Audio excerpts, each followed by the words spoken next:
Mr. Murillo.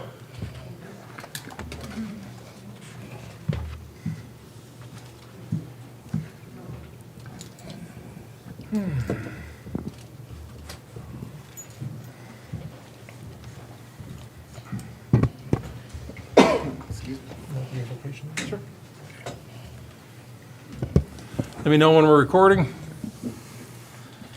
All right, good evening, everybody. Thank you for joining us here today. This is a regular commission meeting. Today is Tuesday, October 28th, 2025, and the time is 6:05.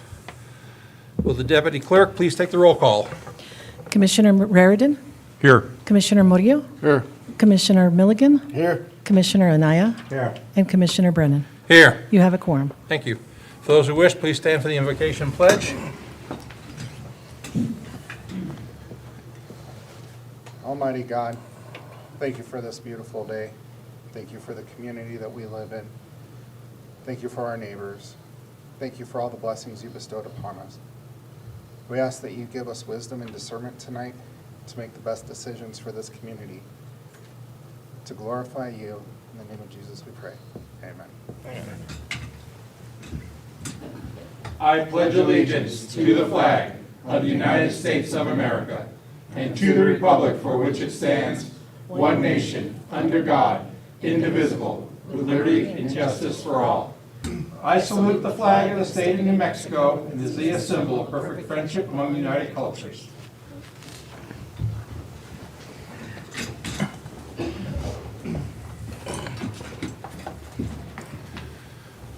All right, next is the approval of the agenda. Are there any changes to the agenda? Mr. Chair, let me see what item it is, but we need to remove the appointment of Diane Sturley from G7. We are just waiting on a few items before we can move forward, so we just need to remove it for tonight, and if we need to, we'll bring it back. All right, so we're removing G7. Anything else? With the removal of G7, are there any objections to the agenda? Hearing none, we'll consider the agenda approved. All right, next is public comment. Can I have the public comment sheet, please? All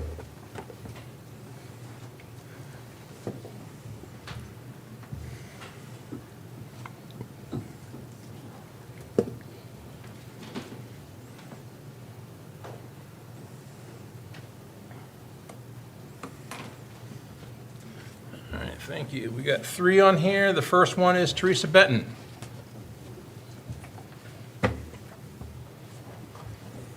And name and town of residence, please. Gosh, my name's still Teresa Benton, and I reside in Edgewood.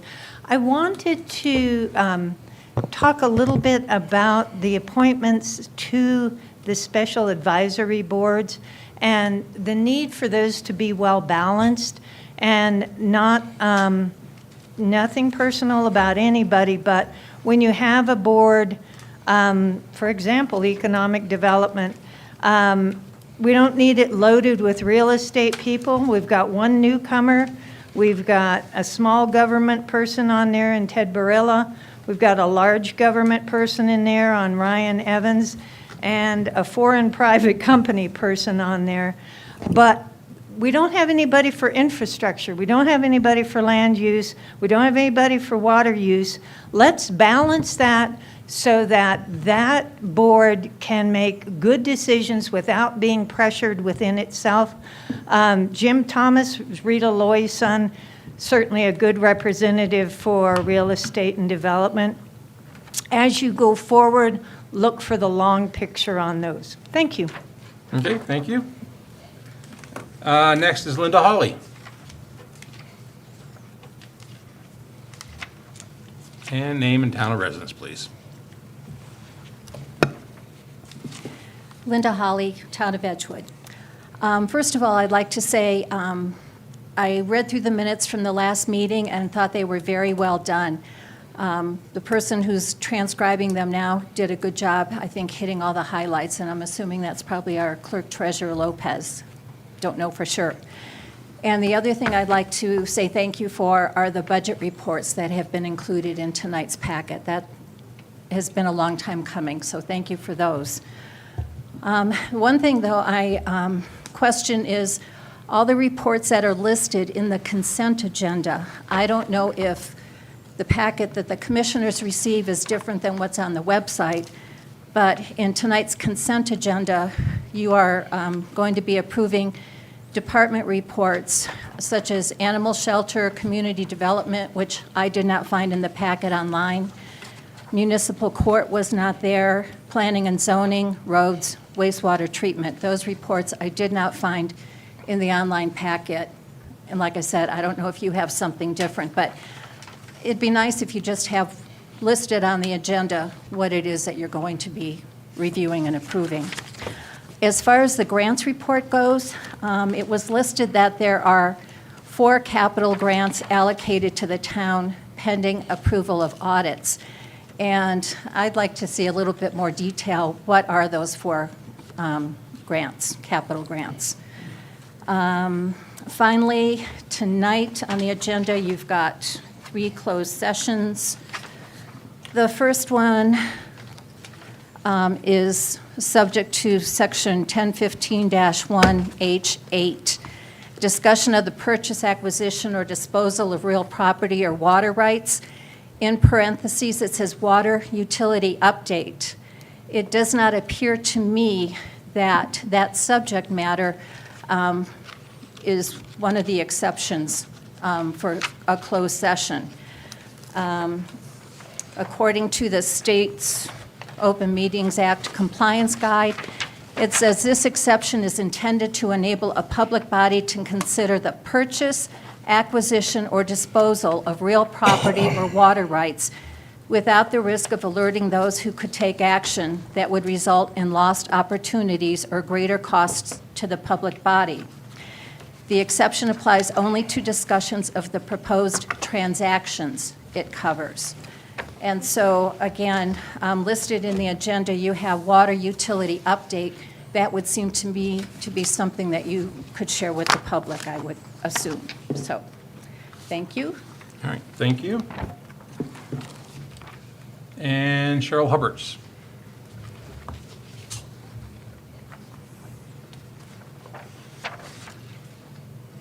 And name and town of residence. Cheryl Hupperts, 49 East Hill Ranch Road. I just would like the commission to think about something as you go into the next year. And so this election is kind of disheartening to me for the commissioners because we might have 2 good candidates in one district, but we can only vote for one. And then, we may have only have one, we have one running in 2 other districts, so they automatically get the vote. And I don't personally feel like our form of government is working that well because of that. This districting thing is just difficult. And I really think it needs to be looked at as to whether this is the correct form of government for Edgewood. Secondly, I really want to give kudos to our road department, Josh, yes. In all of his hard work, I hope you support him with the equipment he needs and the staff he needs, because he really definitely can see that his heart is in getting these roads done. Okay, thank you. All right, thank you. Anybody else? Okay. Move on to the consent agenda.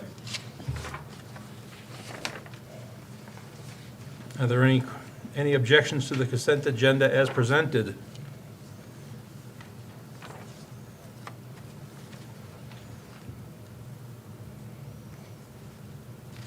Hearing none, we'll consider the consent agenda approved.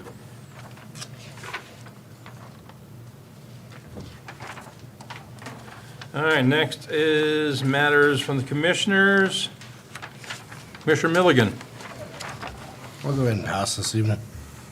Okay. Commissioner Murillo. Welcome, everyone. I appreciate you coming out tonight. I would definitely encourage folks to invite others to attend the workshops. I think they've been pretty useful in getting information out and clarifying things and identifying things that we need to work on. So I would just encourage the community to spread the word about the workshops. The more the more people that show up, the more voices we get to hear.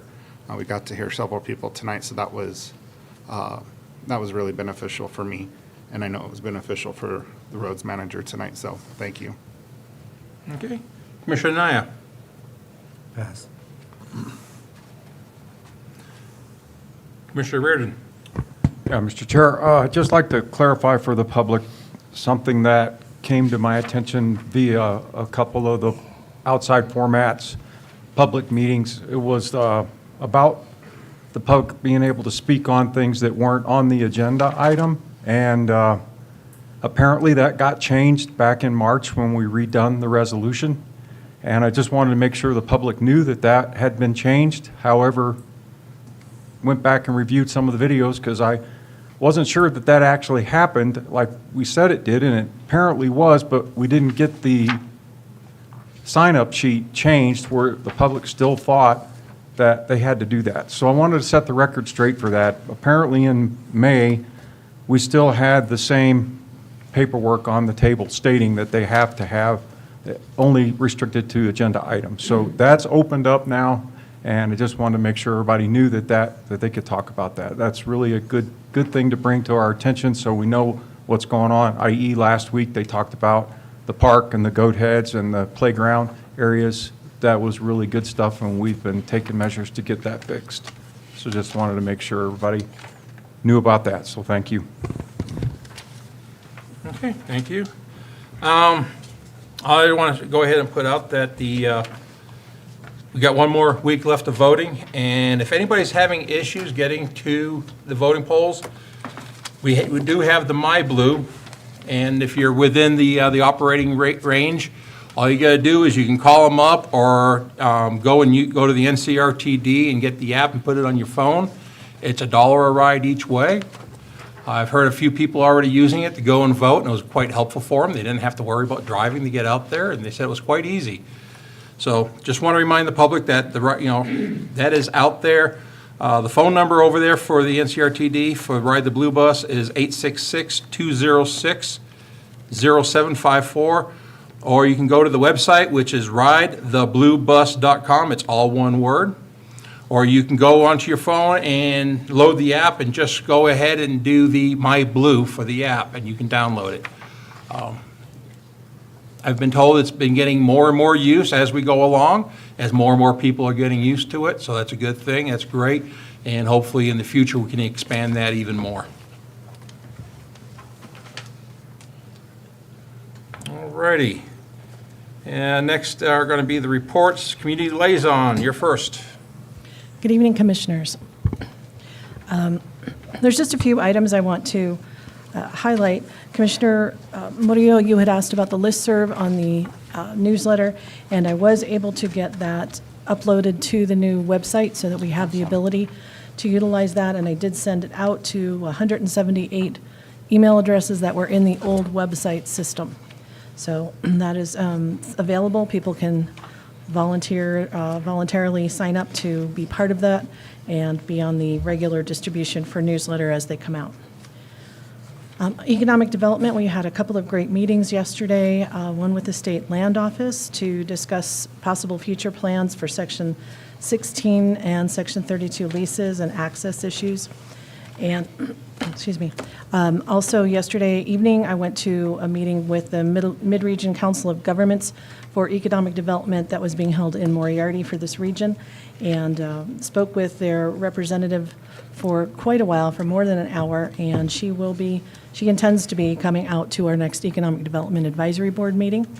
And she is very excited to have an opportunity to work with Edgewood, and she thinks we have a lot of projects that are well thought out and could be something she can help us seek funding for.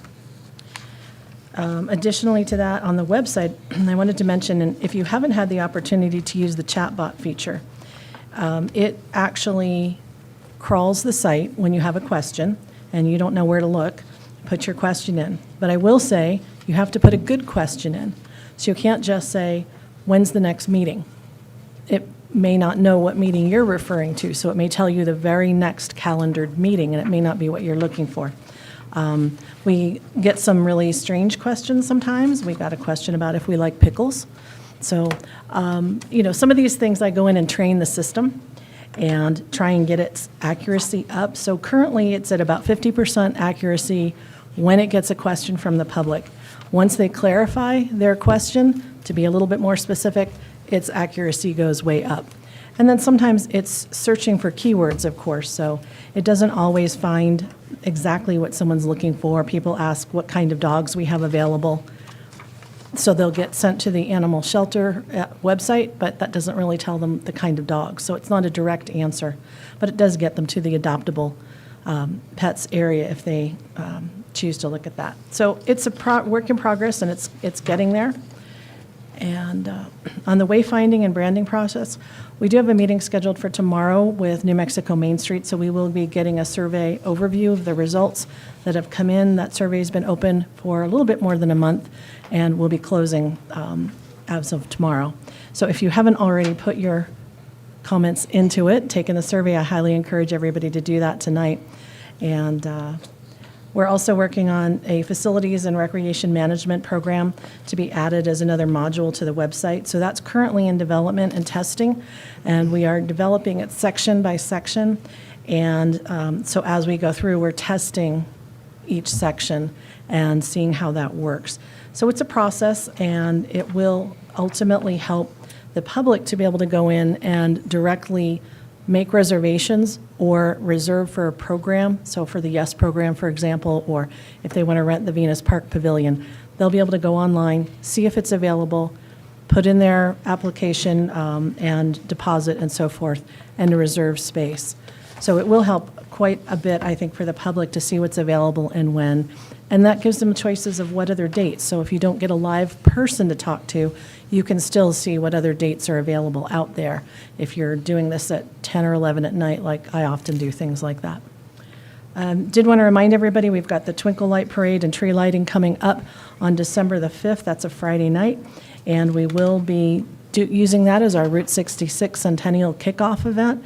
So we're encouraging everybody to participate with a Route 66 kind of a theme, and who knows what Santa will come looking like, but we've asked him to consider our theme. And then this Friday is Trunk or Treat at Venus Park, and the Zombie Run is Saturday morning at Venus Park. So a few good, fun things happening in Edgewood to keep the community busy. I stand for questions. All right, any questions for the community liaison? Mr. Chair, Ms. Murillo? I appreciate you getting that listserv squared away on the website, so I'm looking forward to that. Good, thank you.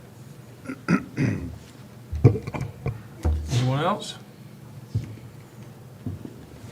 All right, thank you very much, I appreciate it. And how was your training last week? I was at clerk training last week in Ruidoso for the week. It was excellent, as always. It's a great overview of not only government procedures and processes, but it's also updating us on legislative changes that come into play that we need to look at as we're moving forward, as well as just procedural things, how to make sure we're getting done everything that needs to get done, and cycles for different reporting elements and so forth. It's a really informative training, and they do it in the fall and in the spring. So it's great to get to talk to other clerks that are really experienced and can give us pointers. Oftentimes, they come and ask Edgewood questions because we've had experiences many other communities have not. So it's a nice exchange of information. All right, thank you. Do we have anything from the town clerk treasurer? Just to let everybody know, she had to go home sick earlier today. She definitely was not looking good, pale and sweaty, and didn't want her sharing with anybody. So did she leave anything for us, or? Mr. Chair, the only thing she left was her report, but if there's any questions on it, I can probably answer most of them.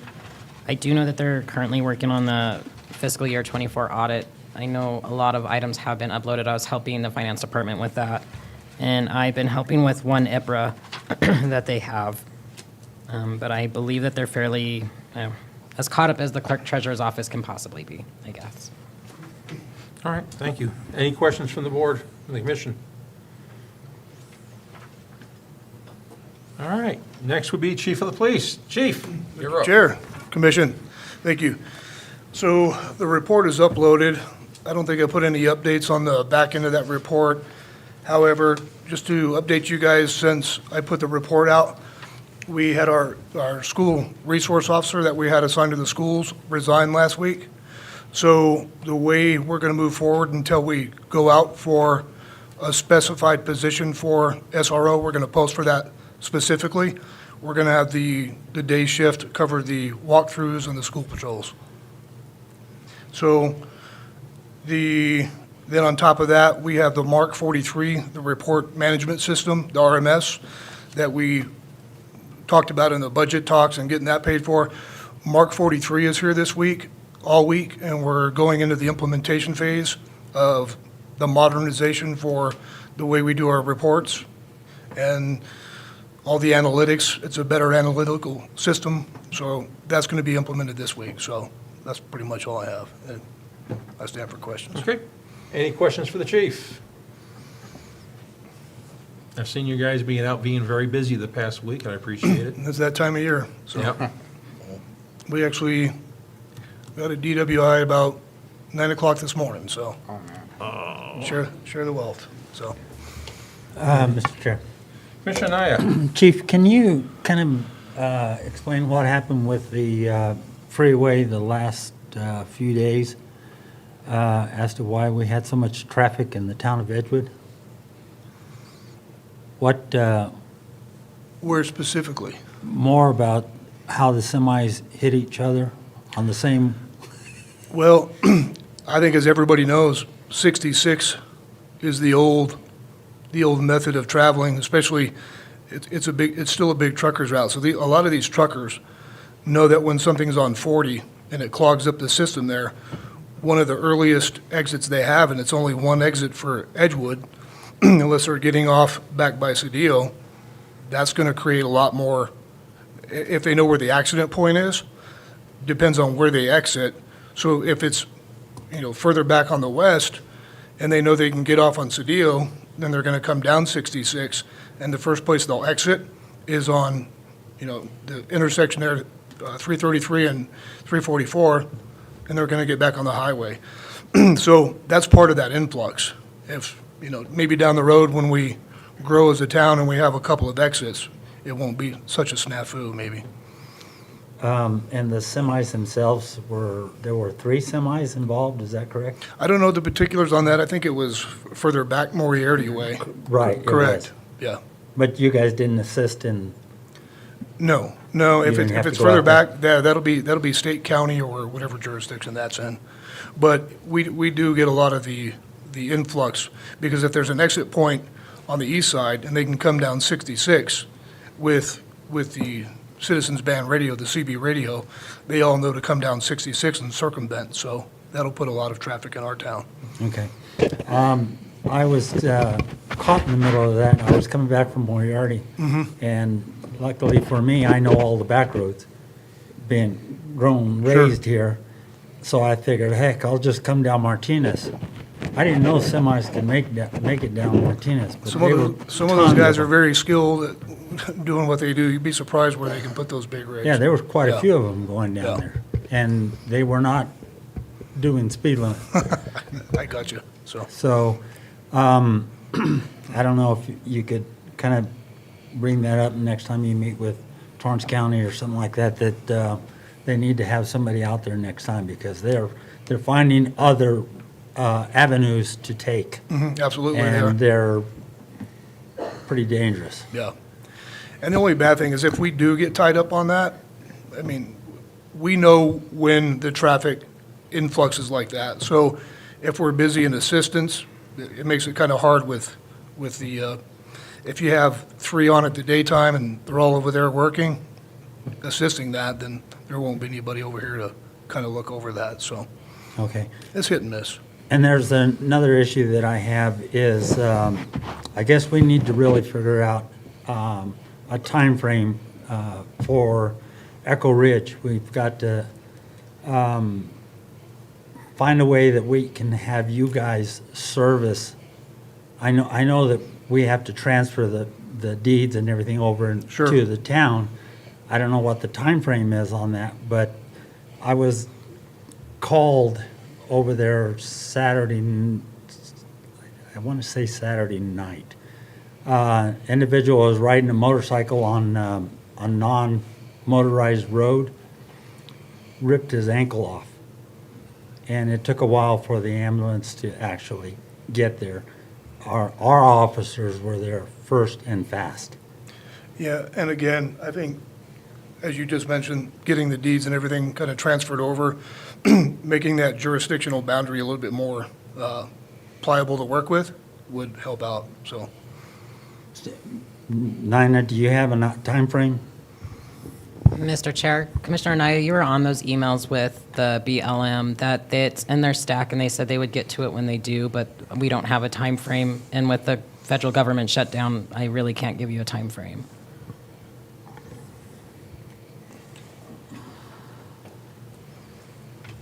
Mr. Well, Chair, Chief, I don't know if it'd be possible to get cross-commissioned. I don't know if that's possible for just that area, but could possibly be an option. But I know there's liability and insurance issues with that. Yeah, there always will be. Maybe a bona fide MOU in the meantime, and I can work on that. so. Yeah, because I know that the prior chief didn't really want to try to do that. But if there's a possibility that we could, to help, I mean, it was a pretty serious accident. Well, it does make sense, our proximity to it, and Yeah. the response time is going to be, cut And more the than half, officers yeah. were there fast. Yeah, so, So, but there wasn't much that they could really do other than guide the ambulance to the location. yeah. And most of our guys are TACMed trained, and, they can mitigate anything until EMS gets there, so, It was pretty ugly. yeah. Thank you. Yeah, I'll work on that. Okay, thanks. Yep. All right, anyone else? Mr. Chair. Commissioner Reardon? Hey, thanks, Chief. I appreciate that update. That's good. It kind of gives us a pulse of what's going on and the challenges that you're up against. Sure. And especially for the vacancies. I think that helps a lot for planning purposes. Yeah, I think for us, it was a bit of I wouldn't say a shock, the SRO resigning. He was already retired. He was back for his third stint. You can come back and do the double dip for 3 years. So he's actually made it 1 year, and then we only got a 3-day notice. So it kind of makes it a little bit difficult to get in there, and we got to talk with the school, we'll talk with the officers, and, formulate a plan. So we did that, and I think the bigger vision is to go out. We've got several non-certs right now that are applying, and we've got several certified applying to fill the spots. But I think I'm going to take that back and go out specifically for one SRO that's a specialist. That way we can put that person over there. Thank you. Okay. Thank you, Chief. Thank you, Appreciate it. And last, Town Manager. Mr. Chair, Commissioners, staff, and very important public. My report is here, but I do have a few updates because a lot happens from the time I turn this in until we come.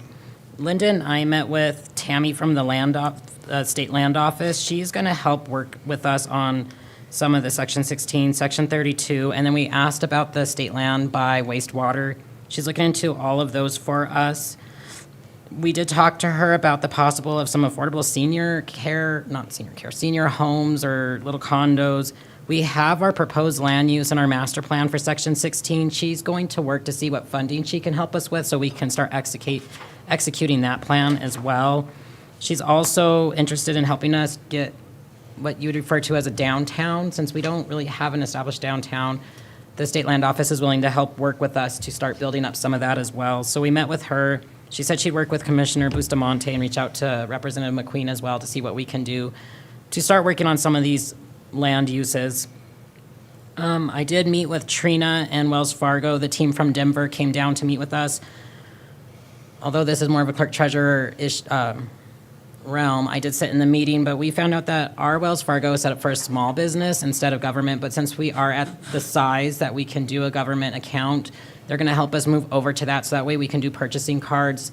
When people are using their purchasing cards, they can upload their receipts, their procurement, everything. We can get scanners instead of having to go to Moriarty to the bank. We can just scan the checks in. We were just going over everything we can do with Wells Fargo, so we just got that update. So we are to the point where we can move over to that. Maintenance came and talked to me. So Bassett Park is closed. I think everyone saw that on Facebook. They are getting rid of goat heads. They also shampooed the chairs in the community center and will be doing the chairs here inside the chambers in the next week. I've been working with finance to make sure that we have some processes and policies in place. Although there is state law, there is a lot of state law to adhere to, and not necessarily something the staff has to go and dig through law. So we're working through a cheat sheet chart so people know exactly what the process is, what to do, where to go.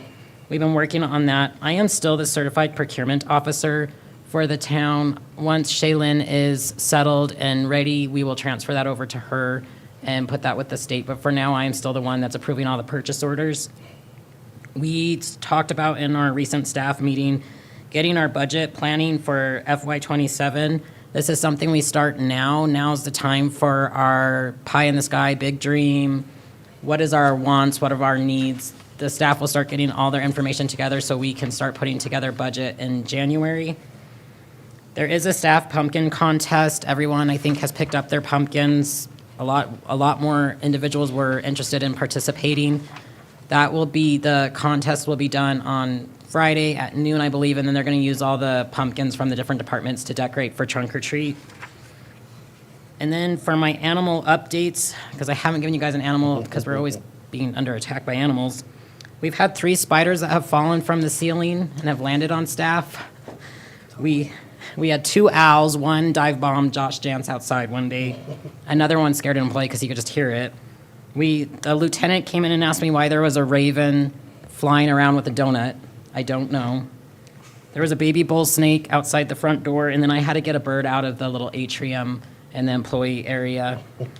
And then I got a question. I was asked about e-discovery today. This is something that's more the clerk office. What we do is we put in our request to IT for an e-discovery. They pull the emails, and there's a shared drive. I said it's the Y drive, but I don't know if it's the Y drive, but it's just labeled IPRA, and that's where any request for IPRAs that the e-discovery is pulling, IT just puts them in that folder. So whoever's working on the IPRAs, it's a shared drive that many people can go into and pull the emails from. So that's how that process is done, just so everyone's aware of that. And then, make sure I didn't have anything else. We do have the update regarding the water utility because acquisition of water. We met with the water attorneys last week, or maybe this week. And there's just a few updates that we had about some water that they had been working on looking at acquiring, but we know some other sources are coming in as well. But I think that is everything I have, so I stand for questions. Okay, questions for the town manager?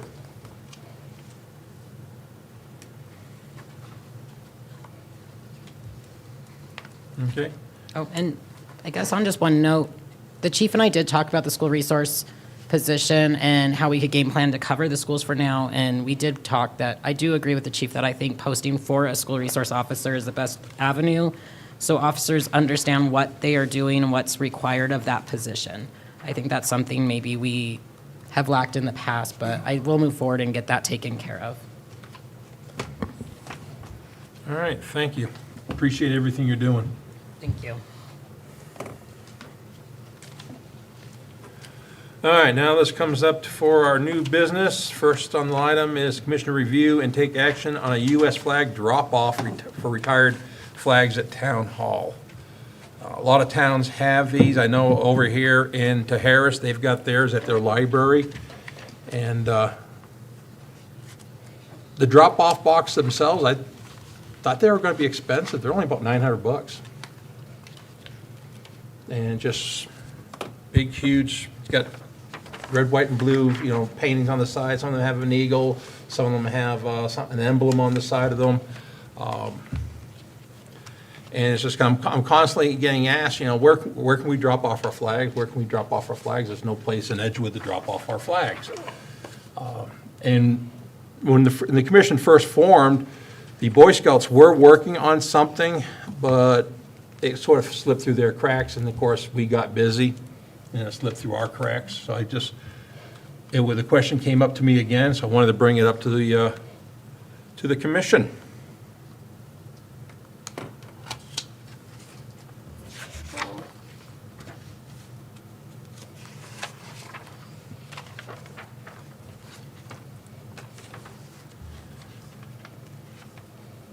I did ask if it was in the budget, and it's still trying to look to see if it is. Did we get an answer yet? Mr. Chair, we don't have budget, but I do have some updates for grants. But I don't know if we can discuss that now, or we need to wait till there's a motion and second to discuss.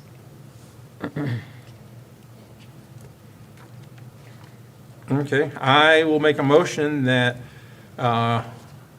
we move forward on researching and acquiring a drop-off box for retired U.S. flags. Second.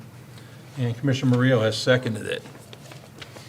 Mr. Chair, so I did ask, since our budget, it's not something we had initially planned for, and I'm sure we can move money around if we need to.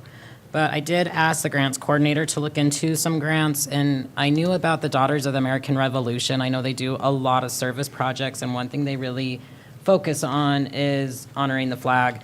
So I did ask her to look there and just look at any other grants. So she gave me some notes tonight, and she found the America 250 grant funded by the Daughters of the American Revolution. It's offering $2,500 for an event, project, or patriotic program that celebrates the nation's 250th birthday. The dollar amount works for a smaller project or one-time event, such as the idea proposed by Commissioner Brennan.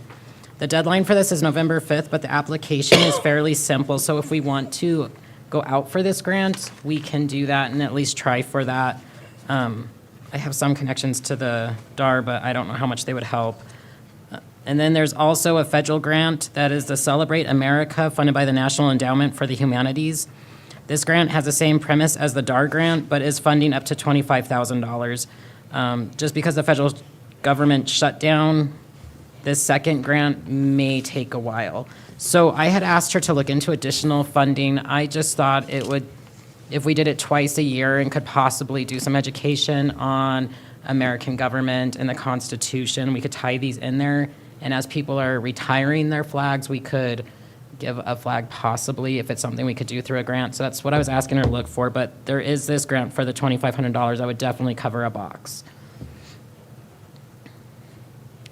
And I would say that we could also, I mean, I know we prefer like a nice protected, but in the meantime, if we want to take in flags to work with local areas, we'd always put them in a cardboard box in the meantime and just keep them neat and tidy for the Boy Scouts or for whoever would be retiring them as well. All right. Any other discussion? I'll just add in there, if we have a shortfall, you know, since they only give us $800, $700, I will be willing to chip in my own money to try to make up the difference.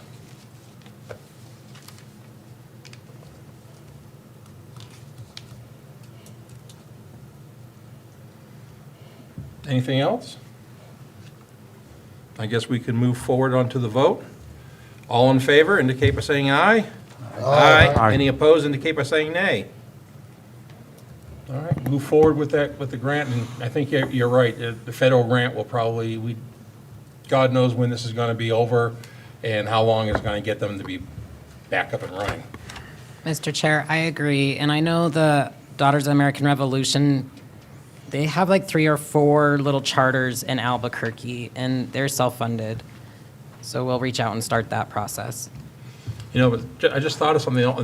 When the federal government does get rolling, that grant could also be a good possible source for us to get flagpoles over at Venus Park. Yes. I will have her start on that. All right. I'll let the record show that Commissioner Milligan had to step out for a minute. All right, so let's move on to the presentation from Marathon Gas.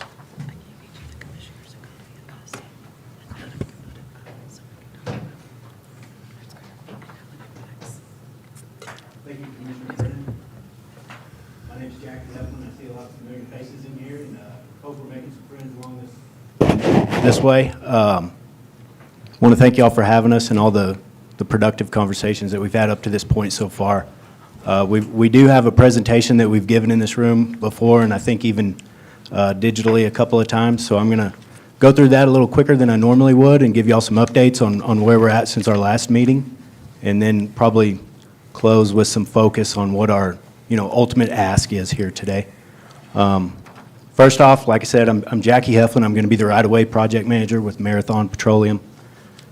Nicole Rudisell is going to be driving on the computer for me today. She's a extended team member with Select Right-of-Way. Jeff Moore is going to be another right-of-way agent with Select Right-of-Way. Char Kim is going to be our engineering project manager. Michelle Gayor is going to be my boss. She's our right-of-way manager. And then finally, Ralph Gunter is our construction manager. So brought a few more brains to help try to answer questions if y'all have any that I can't answer today. So who we are a midstream company. We move oil from the oil fields to the refineries. We also gather oil, but this particular pipeline and this particular project that we've been looking at here in Edgewood is going to be a midstream pipeline. It's a cross-country transmission pipeline. And we are a wholly owned subsidiary of Marathon Petroleum Corporation. This is going to be a map of our integrated system. This shows all of the Marathon Petroleum Corporation pipelines, refineries, and facilities, as well as the MPLX facilities. This map focuses in on what we call the MPLX leg of the system. This particular pipeline is going to be there in the middle of New Mexico. It runs essentially from the northwest corner down to the southeast corner. So this particular project that we've been talking about, there's an existing pipeline that was installed here through Edgewood around the year 1960.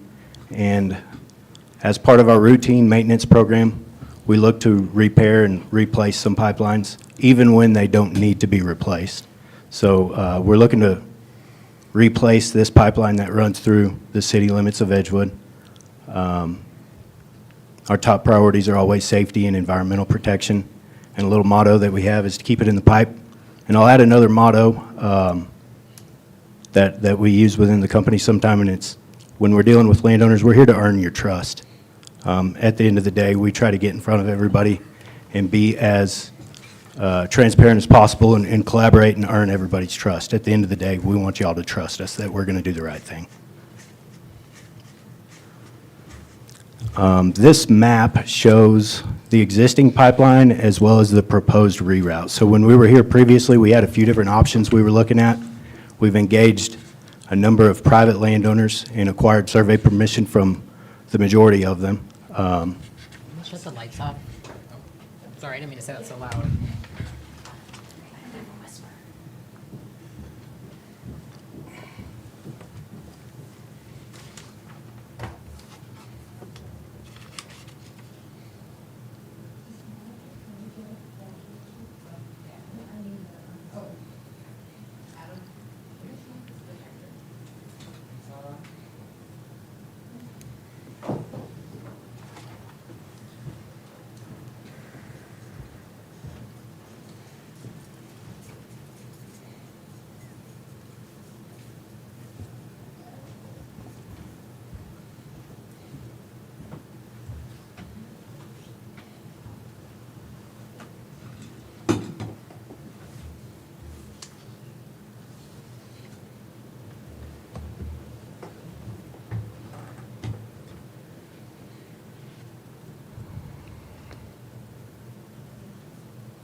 All right, that's a little better. Thank you.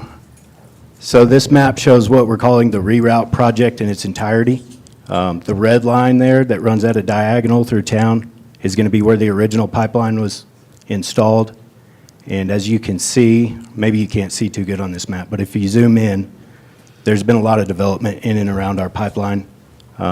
We go through several neighborhoods now that weren't there when the pipeline was originally installed. And rather than go through all of these neighborhoods to repair and replace this pipeline, we're proposing to reroute the line around town to get out of those congested areas. The yellow and magenta colored lines are going to be the route that we've currently got on the table. As I said, we've engaged a number of private landowners, and we've got survey permission from the majority of them. And we've had surveyors on the ground for the better part of the last month and a half or so, surveying the route for us. So if y'all see any wooden stakes with pink flags on the top of them, that's going to be the center line of our pipeline route that we're proposing right now.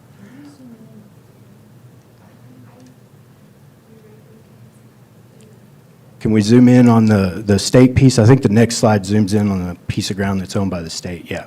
So this is going to be the section that we're primarily interested in today. This land is owned by the state of New Mexico, and the city has been developing in it, and as we understand, they've got future development plans as well.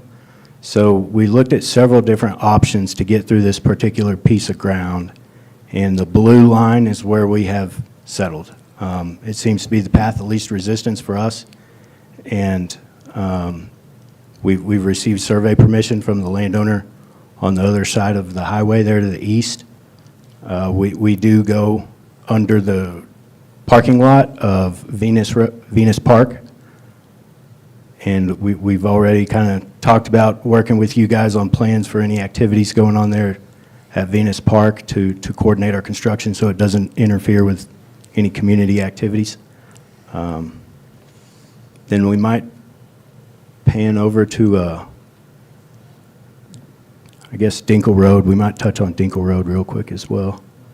So Dinkle Road, we're also proposing a bore under Dinkle Road that would be essentially in between two neighborhoods. So previously we talked about crossing all public roads at a 90. We actually think this would be a better idea because we wouldn't have pipe in anybody's front yards. If we were to route on the north or south side of Dinkle Road, we would end up with pipe in people's front yards. And this long diagonal bore would keep us within the public road right-of-way.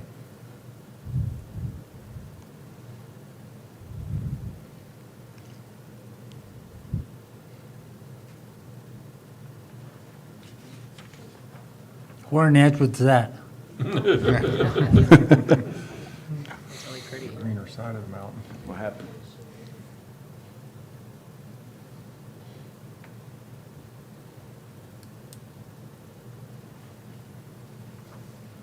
Maybe unplug and plug back in.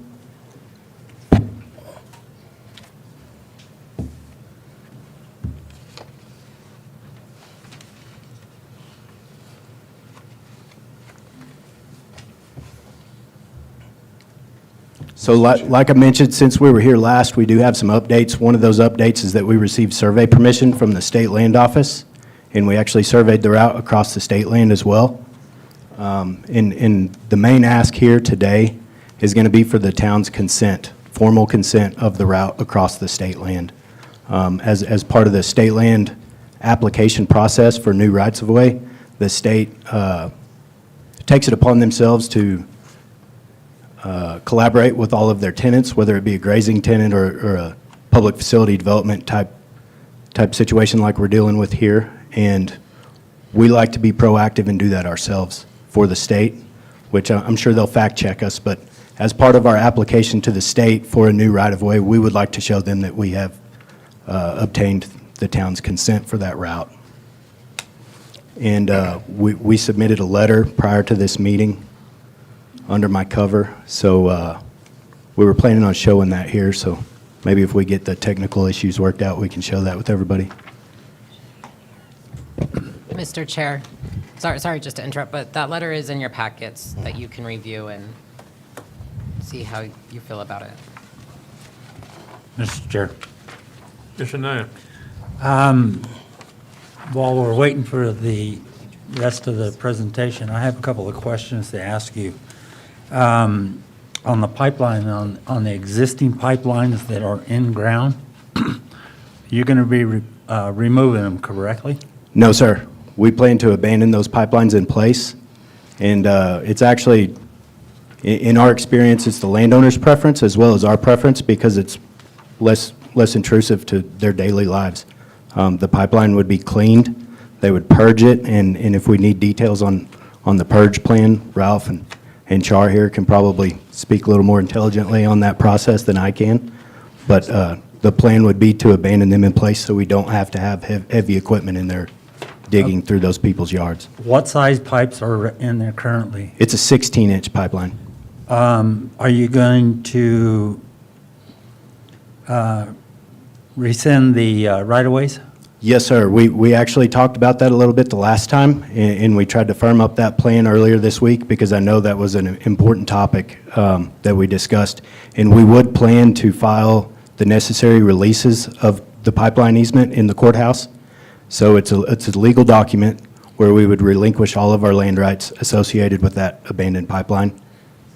And we would send courtesy notifications to all of the affected landowners where the pipeline is currently at after that.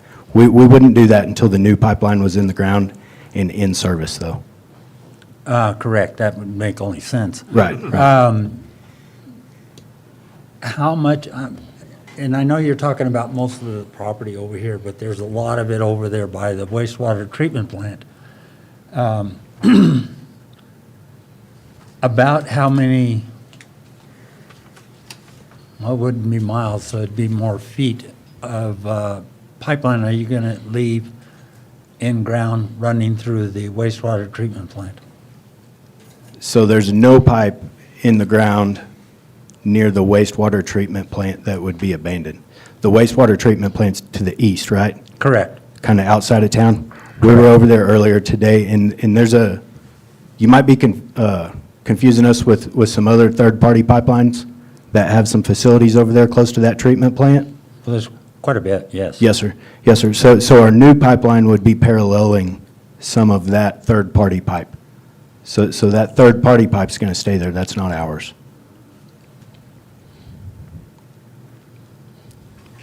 I believe the wastewater treatment plant is going to be right there by the Parker's That's Farm it and right there. Greenhouse. Yep.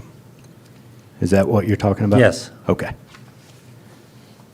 So that yellow line is our new proposed line, and the red line is going to be the existing pipeline.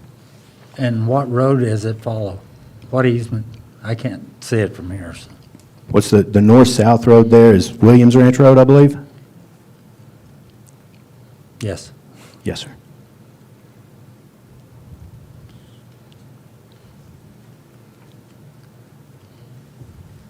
So we parallel Dinkle Road for about a mile there.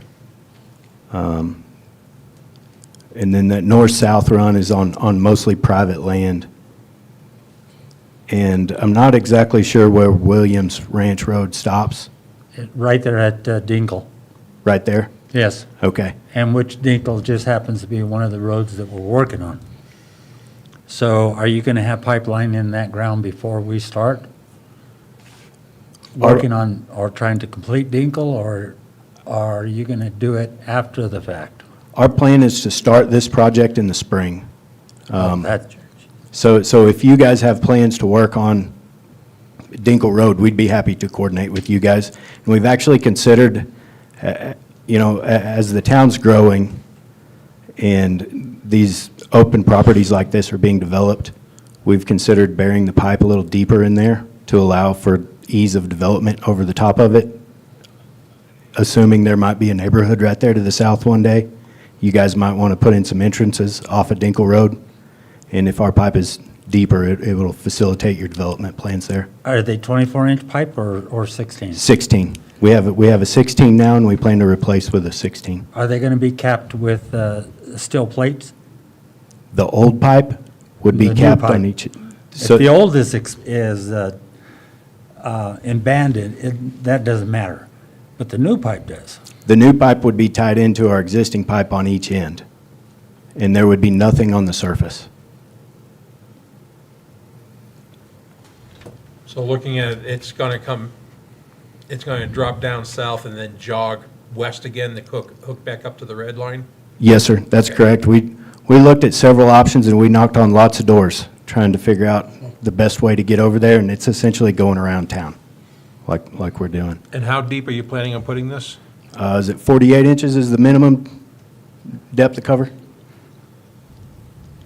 So it'd be 48 from the top of the pipe to the surface of the ground, pipe 16-inch deep, so the bottom of the pipe would be even deeper than that. But 48's our standard minimum.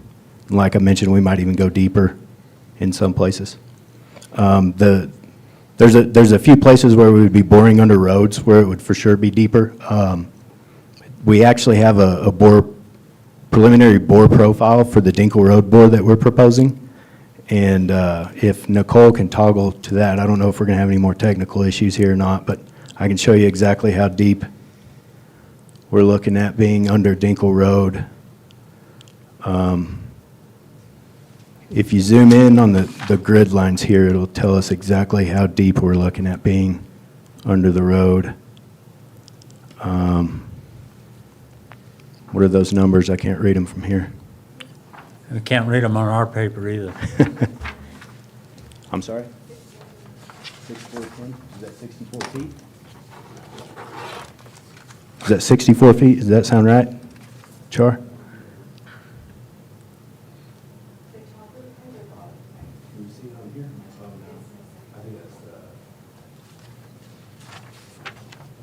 It's going to be, So this is preliminary. this number right here is going to be from the surface, right? And what is that? 58. So it could be deeper, it could be shallow. This is preliminary. We haven't done a detailed design yet because you have to do a geotech report to come up with the final bore profile. But just using industry, standards and rules of them. This is just kind of a preliminary bore profile, just to kind of give you a flavor of what it looks like. Yes. So we're probably looking at being 50 feet under the road with the bore based on this preliminary profile. And we'd be happy to, commit ourselves to whatever depth keeps everybody happy. Am I hearing right? 50 That's feet? what I was going to ask. Yes, sir. Yes, sir. As in 50? Yes, sir. That's correct. On these long bores, we can get really deep, and we actually prefer to be deeper. So somebody could actually build a house on top of it. They could. We'd rather them not. Yeah. but- Yeah, actually can't. I wouldn't want to be that close to it either, but. The technology that we use nowadays is pretty amazing. We've bored under the Pecos River a handful of times since I've been with the company, and some of those bores are over a mile long. And they know exactly where the pipe's going to punch out of the ground when they get to the other end. That, I don't have any arguments with that then. If it's 50 feet deep, it's highly likely anything would hit it. Right. The bore pipe is also got a thicker wall in it, so 3/8? Bigger than that? No, half inch. it's a half-inch thick, yes, sir. So that pipe, if we're able to get in the ground like we're proposing, it's probably going to be there longer than any of us are going to be here. It'll be there a long time.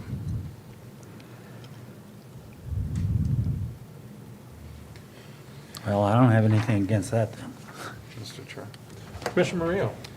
So I know the workshop that you all presented to us a few months ago, if we go back to the satellite image. So I know I had the question, so why not just go down Dinkle instead of cutting across Venus? And the statement basically was, who wouldn't allow it to go by the school? So there's a handful of reasons why we would prefer to go north through Venus Park. And if you look along Dinkle Road, pretty much where her cursor is, all the way to the east, the I guess, overall strategy here is to avoid impact to the community's lives. And if we were to go along Dinkle Road, we would be in the front yards or backyards of, 15, 20 different homeowners there? And we would also be, dealing with traffic along that road. We'd probably have to shut down half the road to be able to get it done. There's just not enough room between the road in those neighborhoods on the north side. So I guess in the spirit of the the project in itself, that option kind of defeats the purpose of what we're trying to do. It's possible, but we don't think it's the best idea.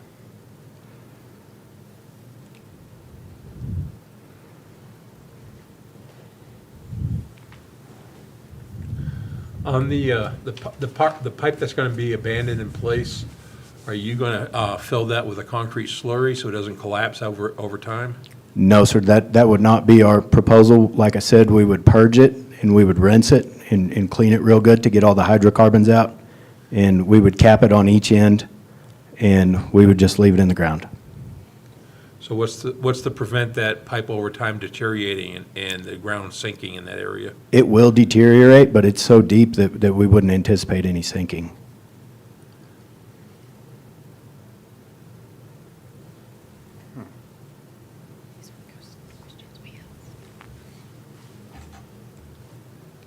And I'll add that if we were to remove that pipe, we might as well just put the new pipe back in the same ditch.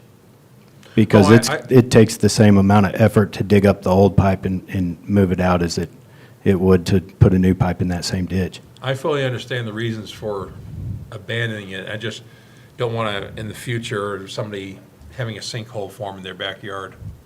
Sure, I understand that. And you know what? There might be some folks in the company that have dealt with that, more than I have, that have been around a little longer than me. But in my experience, it's pretty much industry standard to abandon them in place and do just like what we're doing or proposing to do. And I've never heard any stories of anything like that happening. I think it's such a slow process that there's very little risk. Go ahead. If we're coming down Dinkle, for one, it's paved already. But that road is going to have to be widened at some point. And coming up there on the top part where you see the animal shelter, what's the name of that road right there? No, where the pipe is coming. Is that just raw land? Yes, but yeah, there's no road here. On the top? Yeah, it's open field. Are you talking the north-south road? Right there. Oh, that's just a 2-track in the middle of a cow pasture. Which runs by the wastewater treatment plant. No.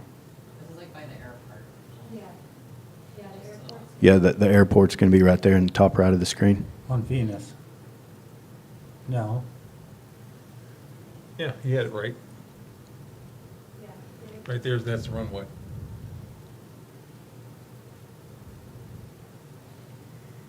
Maybe zoom out a little so he can see where the wastewater treatment plant is, and can you drop a pin there so it's labeled? Right there.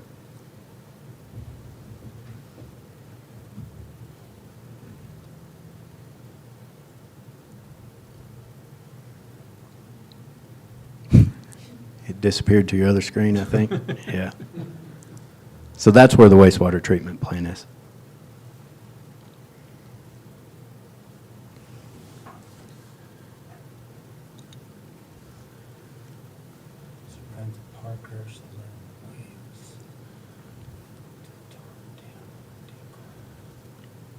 So do you have preliminary approval from the state land office? I mean, because we're the leasers of the property. We don't have preliminary approval from them. We've had a couple of meetings with them to just explore the concept of what we're trying to do here. And initially, they kind of squashed, in conjunction with our collaboration with you guys, a couple of other route options that we had on the table.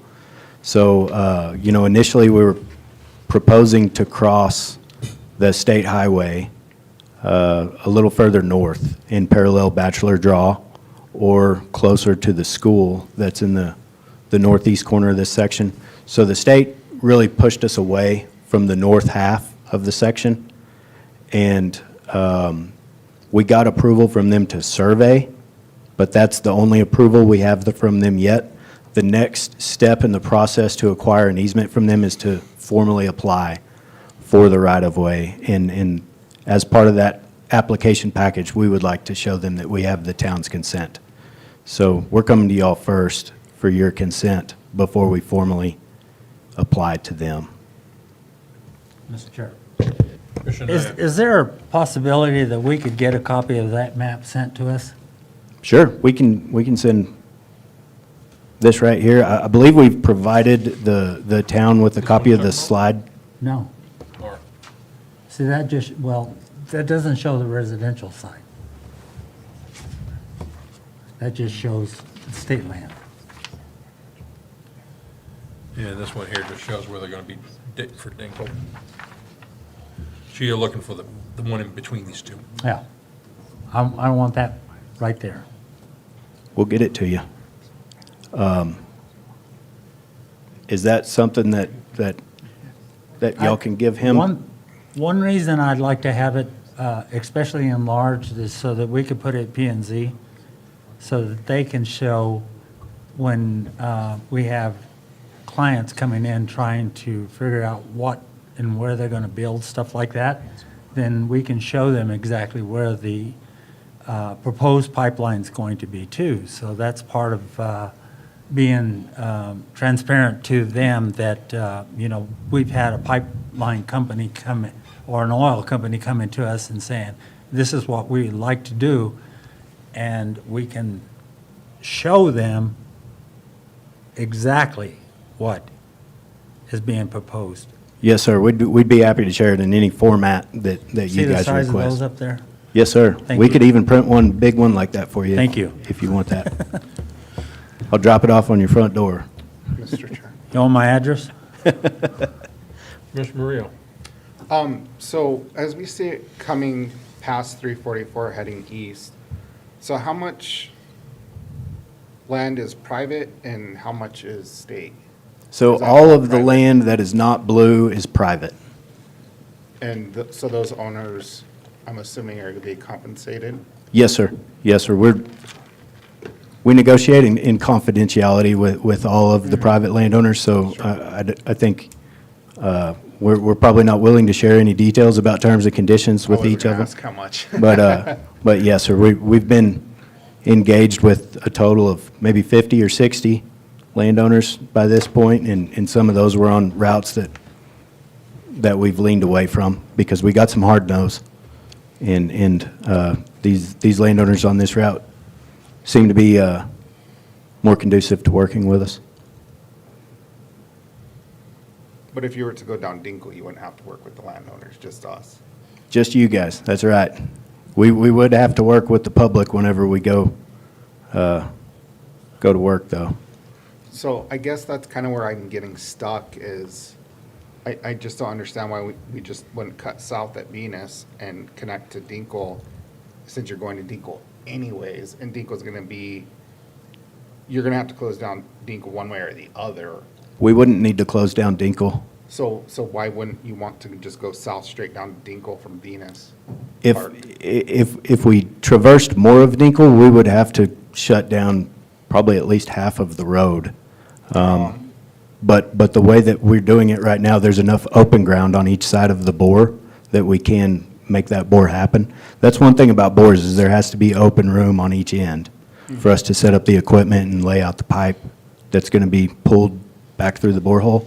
So I think if we were to go down Dinkle Road, that would most likely be an open cut in the area that the Dinkle Road label is in right now. I don't think we could bore through there. So you would have to actually cut and not, And Okay. yes, sir, we would have to open the bar ditch or remove half of the blacktop from the road to get it in there. I'm not sure exactly what the process would look like, and we'd have to really dig in to figure that out, but there's another factor there, and that's future maintenance and patrolling of the right-of-way. If we're in open space, it makes our maintenance projects go a lot smoother, and just general patrol of our right-of-way. You know, we like to be able to drive down our right-of-ways with a pickup truck, and if we we're in the bar ditch of Dinkle Road, we'd be able to do that. But if we ever had to dig the pipe up and repair it, we'd rather be in an open space in a pasture than we would be next to a busy road that you're planning on widening at some point. Is there going to be any impact on any water wells that are out in that area? Or planning to be out in that area? We have identified a handful of water wells pretty close to the location that we're boring Dinkle Road at, and we don't anticipate any impacts to water wells. We will be proactive in reaching out to landowners that are within a certain distance of the bore to maybe get some water samples prior to boring so that we have a baseline and we can make sure we don't affect any of their water quality. There's one pretty good-sized well right there around where where her cursor is. The Hillcrest subdivision is planned in that area, and we've worked with the family there, and we know about that well. That's pretty close to where we plan to start our bore.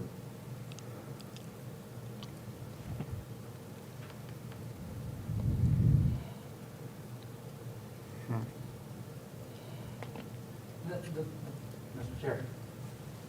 Go ahead, The Commissioner problem Knapp. that I see by coming up here and around is all of this being vacant land. What's going to stop it from expanding residential or commercial again and being, the pipeline still being there? Yeah, that's a really good question, and we ask that developers coordinate with us as they plan those developments out. For example, this particular area where you were pointing at is a planned subdivision, and we are routing through open space in that subdivision, as I understand it. For a subdivision to be permitted within Edgewood, you have to have a certain amount of open space for every lot. So that northeast corner is actually designated as open space. There's a few lots along the east edge of the property line, but we just ask that the landowners that plan to develop don't put us in front yards or backyards, and we're probably going to ask that we limit the number of fences that can be built over our pipeline right-of-way. We'll also stay a little more engaged than the company previously did during those first developments here. And all of that yellow is going to be 50 feet deep? I'm sorry? All of that yellow is going to be 50 feet deep? No. The standard open cut through open country like that, it'd be 48 inches deep. So that definitely takes out residential.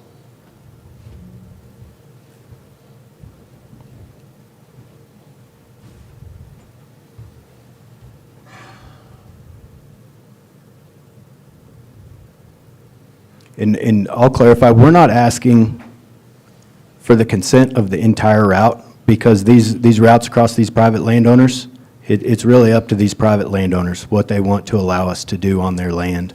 We're only asking for the town's consent for the route across state land. Yeah, but the planning and zoning department is the ones going to have to deal with all of that stuff down the road.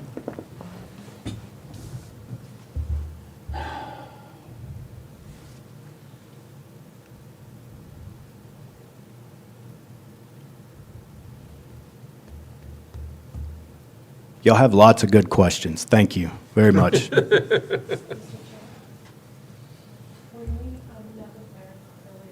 Can't hear you. When we met with Marathon prior to this meeting, we had some questions that haven't yet been raised, so maybe we could ask them to give a little bit of input on the line that you're showing on the right-of-way. How wide are those, and how would they be marked for the community?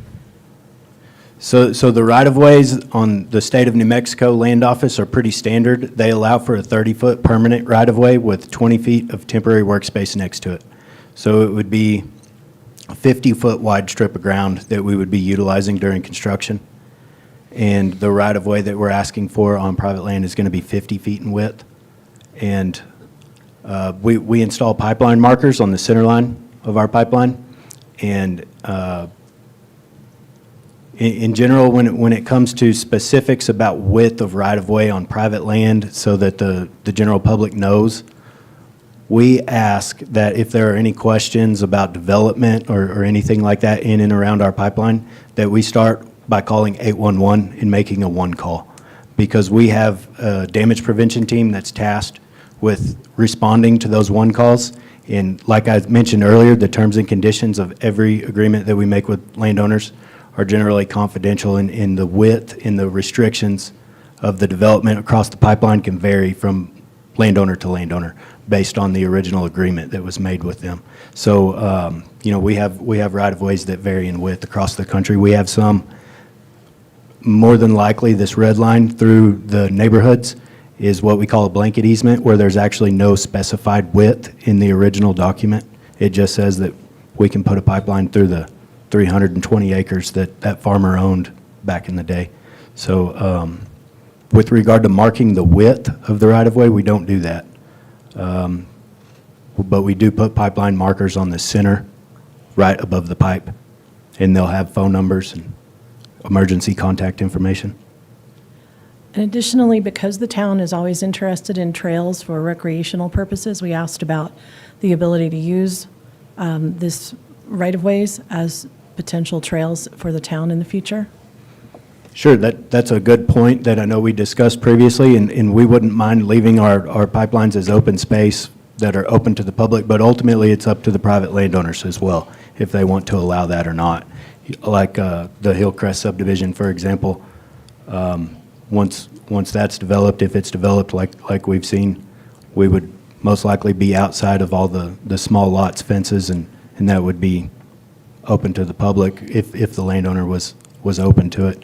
I guess the only thing that we would ask is that we don't have, something like an ATV park on top of our pipe because of the ruts that get created with heavy traffic over the top of a pipeline.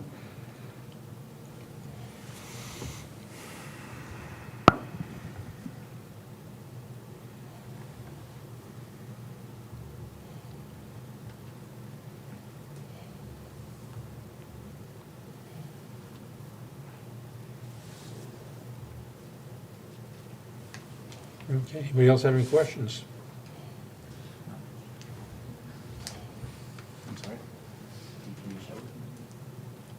I think Nicole's got her technical difficulties resolved here. So this is going to be the copy of the letter that we submitted, that we've asked the town to sign. Pretty much summarizes everything we just talked about. And there's going to be a signature block on the second page.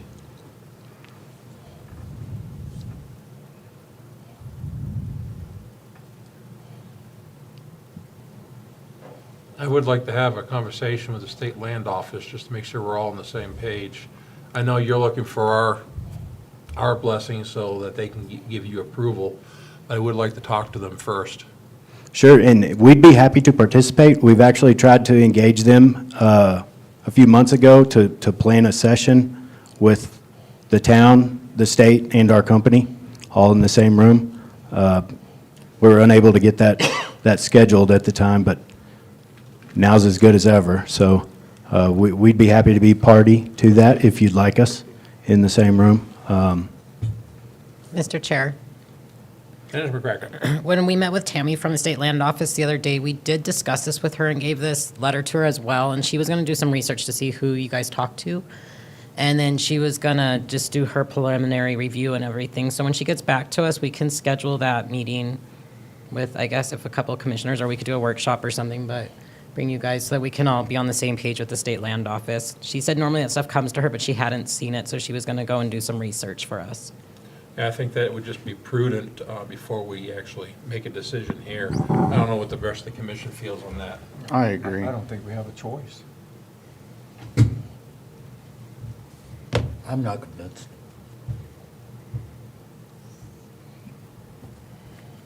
So can we try to get that set up, and we'll have a conversation with state land?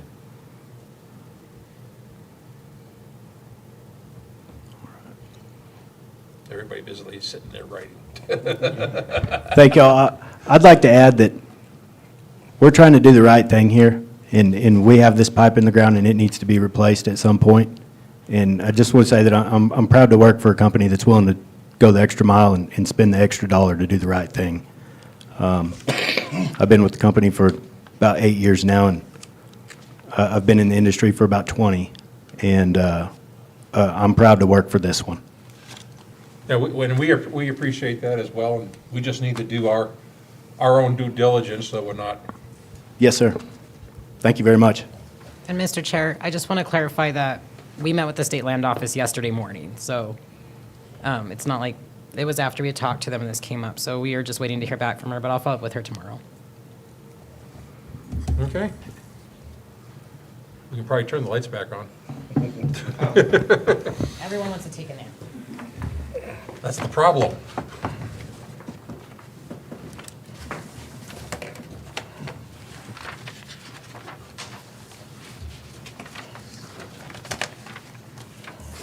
Everybody's eyes get ready for bright light.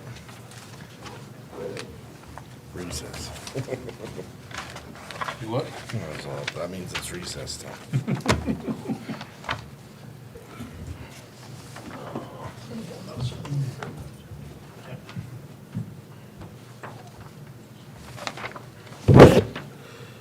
Oh, wow. There we go, bright light.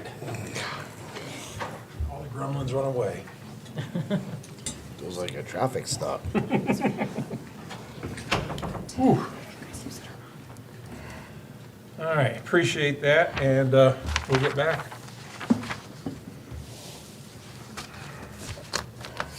All right, Mr. Chair. Commissioner Naya. How long was it going to take you guys to get us that map over here? Do you want? I'm serious, yes. Can you get us one more? Yeah, by Friday, I hope to get it printed and everything. But that's fast enough.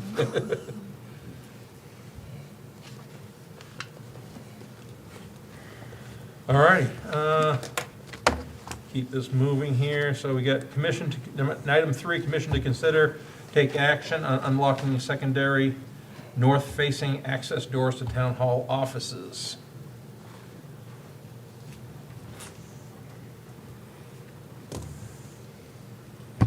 Mr. Chair, Commissioner Reardon. this was brought to my attention due to the high public interest and input. It's been pretty much brought up to me since I started, and the recent formats indicated that there was an interest in it from the commissioners as well to bring this up. That's why it was brought to this, to see if there was probable discussion, to see if that was reasonable. Things have changed since we had this lock put in place and possible workarounds in order to do it. I outlined a couple of things on here that appeared to make sense and would give us what we needed. It'd be similar to what we're doing now. For example, if we opened up the outside doors during duty hours, then we could put the stanchions in there similar to a movie theater, which would allow access into P&Z. We could have a sign that said, please have a seat, someone will be with you right away, and kind of the same way it's working now, where a receptionist comes out and takes the person to that particular area. They can call ahead and see if that person is busy or in a meeting or whatever the case may be, and they can make contact with the office that they need. So be similar to the way things are done in a lot of other municipalities and other businesses. Same way, P&Z has actually a bar in between that they could walk into and pick up their permits or whatever that they needed to conduct their business on a walk-in basis. And the public input has said it would just be a lot easier for them to conduct their business with the town in that fashion. So it sounded like it had some merit to it, and that's why I brought it for discussion tonight. And we did have some input back from the staff on some of the issues that were faced. In all fairness, there was some significant things that apparently occurred long before my time that needs to be considered in this. One of the other things that was brought up was possibly constructing a temporary wall there. I don't know that it would be that expensive if we done it ourselves. For example, you could have a template made similar to a truss and a roof that could be temporarily lag bolted in and with some doors put on it. And that way you could still have people enter, have a seat. And that seems like that would be more of an extreme option. We'd have to have permission to do that. So all things considered, there was some other concerns about open carry in here as well that we needed to discuss and get input on. So open for input, suggestions, thoughts. Okay, what do we have from the staff? Excuse me. Mr. Chair, I know we have gone through this quite a bit over the last couple of years. We had looked at installing like permanent doors, but they're really expensive, but not one person ever thought about Commissioner Reardon's idea, which may be a good option. I know we've had like the movie theater thing out here, I don't know what you call them, like a delineator type thing. We've had people just bypass it and staff has had to chase down the hallway. So there is that aspect of some community members aren't mindful and wait. But I know when I was going around and asking some of the staff, they weren't opposed, but then they asked if they'd be able to keep their office doors shut.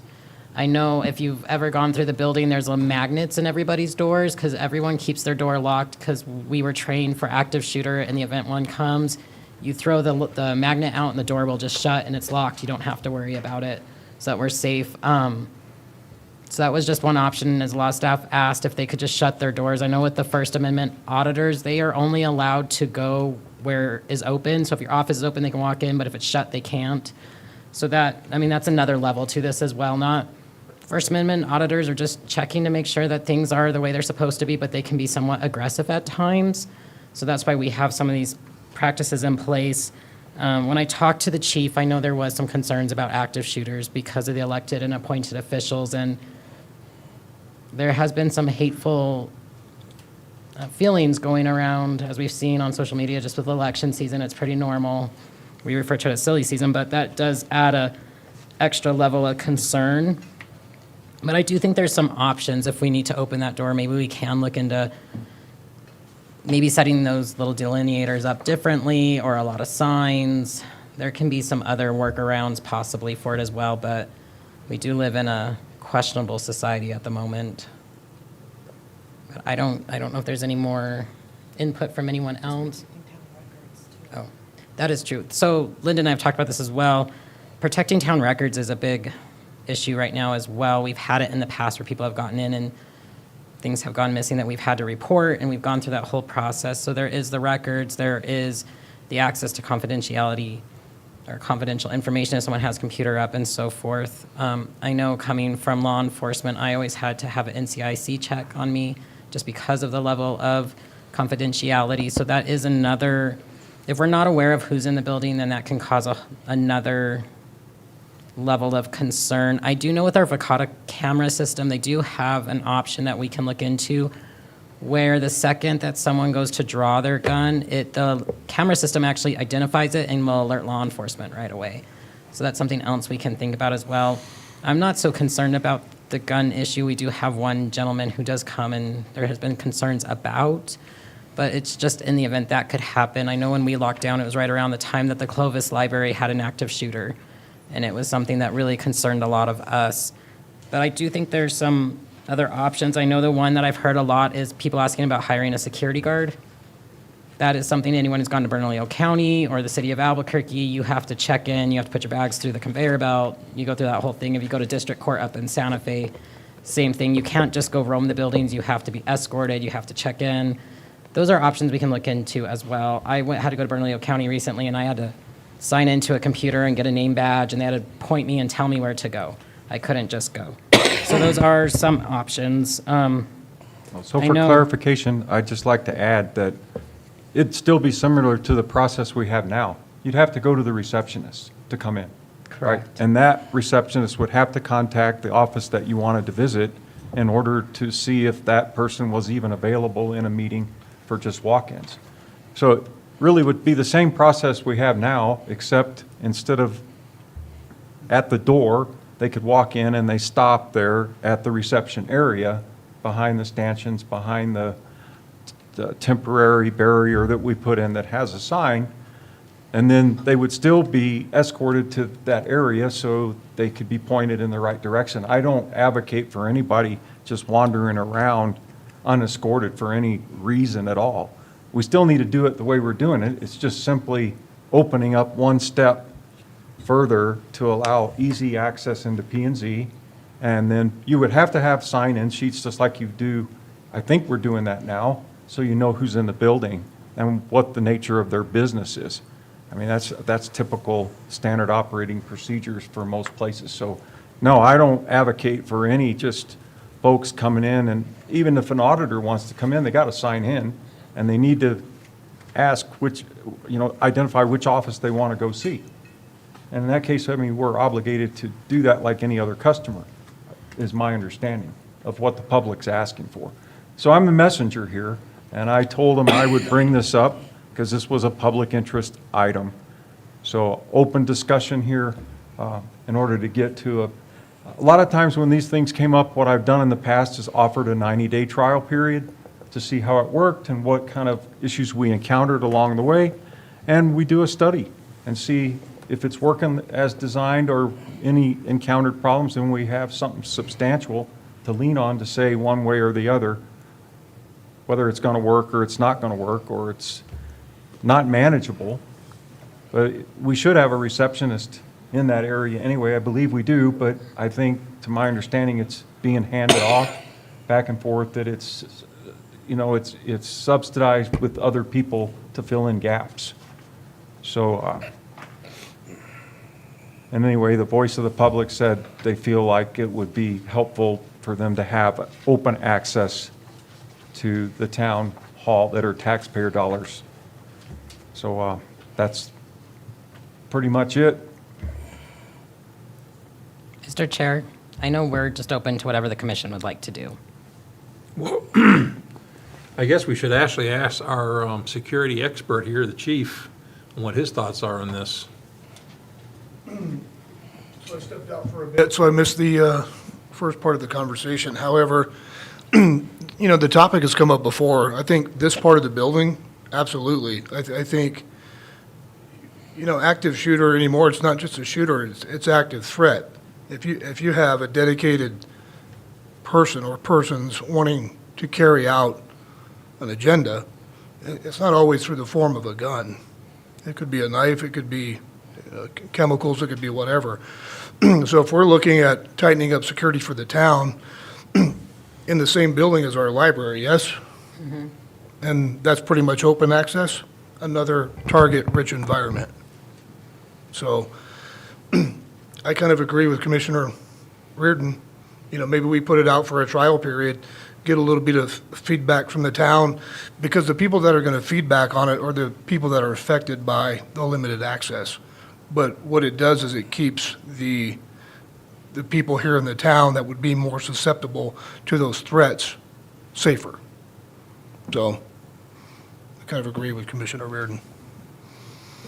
I mean, for last thing I'd ever want to do is put any staff member or anyone else, for that matter, in harm's way in any way, shape, or form.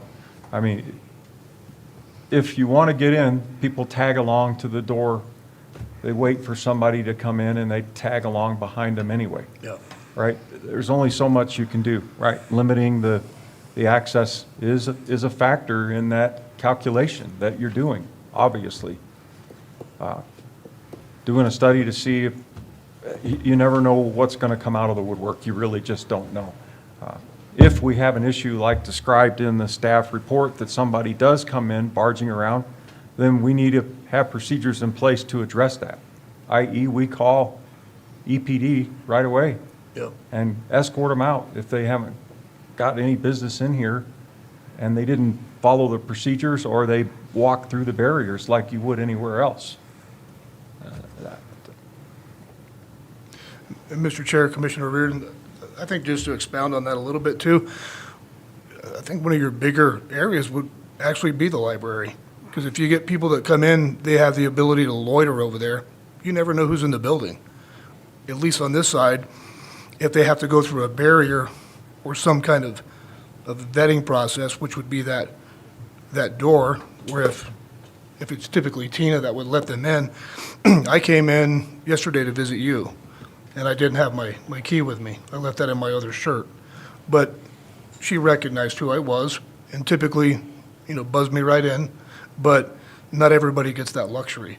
So I think if you have the ability to have people loiter on that side of the building and you don't know they're in the building, that could absolutely be a threat. So maybe there has to be another barrier in place for, maybe not so much a security guard. Maybe down the road, we get budgeted for people to have, if we assign people to work certain shifts over here, they're going to have to walk through, and unfortunately, that's just the way the society is. It's a very mistrusting society, but it's that way because of things that have been exemplified for certain threats. So just to prevent people to move around freely, even in the library, maybe they walk through some kind of a detection system for, firearms, metals, things like that. Is it intrusive? Absolutely, but it keeps you safe. Mr. Chair, we have actually had to call Edgewood PD for a gentleman in the library, I think twice in the last couple of months, because just that would be our frequent flyer over here as well. I think we could do a 90-day trial and just see how it goes and see how often. Maybe it could have just been that time period and a different culture. But we are open to it. I don't generally watch the cameras or keep them up. I could always get a third monitor and just keep the cameras up as well. I'm far enough back that I would be able to see something, but I also can't just sit there and watch the cameras either. I don't think anyone has the time for that. No, you'd have to have a dedicated security person monitoring all the camera feeds from all the cameras throughout the town. Mr. Chair. Mr. Murillo? I agree with Commissioner Reardon on the doors being open. This is this is paid for by our constituents, right? And by closing off the doors, I think we're sending a message that you're not welcome here, and that's not true. And so I do like the ideas of other barriers, the partitions, whatever those may be. One of the things I think that we really need to concentrate, though, too, also, is making sure that the front desk is staffed, that there is de-escalation training going, right? Because I've seen plenty of instances where a kind word would have de-escalated, right? And so there's a variety of de-escalation opportunity trainings out there. I also think by having the front reception being more vigilant, right, paying attention who's coming through and saying, hi, welcome to the town of Edgewood. How can I help you today? Do you mind signing in? Oh, you're here for a meeting? Great. Let me go let them know you're here. Have a seat. Or, oh, you're wanting to meet with so-and-so. Great, let me see if they're available now. Or you're trying to go to P&Z, right? I think it's going to take a much bigger effort on the front staff that are in the front office, and they need to be visible, right? They, oftentimes I've come through that door and there's nobody at the front. And that's not good customer service at the end of the day. Because we are in the business of providing service to our community. So I think we need to put our best face forward. We also need to be very vigilant. We also need to make sure that we're doing the trainings. And also, we need to make sure that there's a good relationship with our constituents at the end of the day. And as everyone knows, I'm pro Second Amendment, so I think everyone should just carry, period. There's no reason not to be carrying, especially in an open carry state that we're in, especially being in Edgewood. I just think that's the duty of any citizen, is to be carrying regardless. But I would be in favor of doing like a 90-day trial, trying a couple of different things. Definitely have the staff do some de-escalation trainings. Definitely have some more trainings with the PD as far as things to observe and pay attention to, right? It's not just always a gun. arsonists, knives, all kinds of bombs. I mean, you'd be surprised what you could put a pipe bomb into. So I think being more vigilant that way would ensure, or not ensure, but decrease the likelihood of something. Because when you're paying attention to a bad guy and they know you're paying attention to him, that's just a deterrent at the end of the day. So that would be my opinion on that. And also, we could take it one step further and put a comments box in there. And how was your visit? Did this work better for you? Did it save you any time?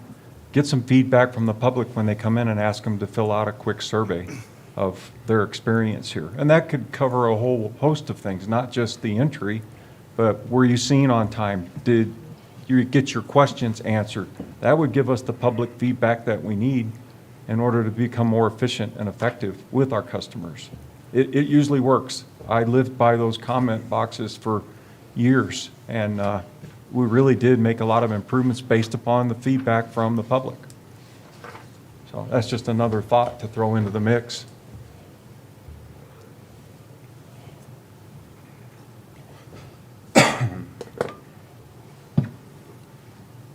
What's the history on that locked door? Mr. Chair, well, there's a lot to that locked door. As I said, we had a few gentlemen, well, we haven't really had any, well, we've had a few women that have barged in, but I know that I've been in middle meetings when members of the public would just walk into my office when it was locked. I know that the manager before me had a gentleman rush him, but the former town manager did carry. I was told by a former commissioner that I should probably start bringing my gun to work and leaving it on my desk. I don't really feel like I should have to do that. I feel like I should be safe at work. I do know that it's the world we live in. I know where we live, but I don't really feel like that's part of my duty as a town manager to be carrying and taking on an active shooter. I'd like to be running out the back door with everyone else personally, but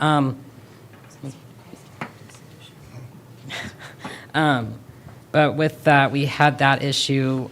I want to say it was maybe in 2022. We had some HR files go missing, but we don't know how, when, or anything.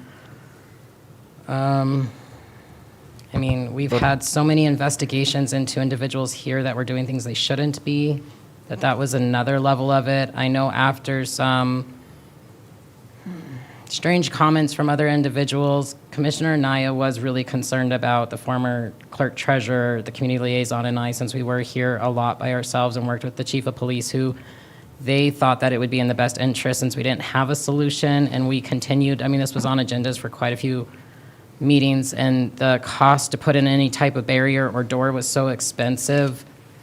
The next best solution was to get the intercom system.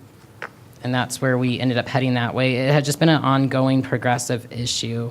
And even though we had the little extensions there, and it would direct people straight to planning and zoning, they were still just going around it. We had a few administrative assistants, because we had two that used to sit up front. They had to leave their office and chase people down the hallway. So it was just I don't know if that's just how the building has always been, and it just has always been free reign, but I know that we've had individuals walk into interviews, meetings, just barge into offices. So it was just becoming a big issue. I think during 23 into 24, there was quite a few discussions about the safety of the staff. But that's kind of where the history came from. As I said, the gentleman that was coming over here, we have had to call the cops on him twice, and I know EPD has come out for him in the library side. But I know that's the library's concern too, is their safety.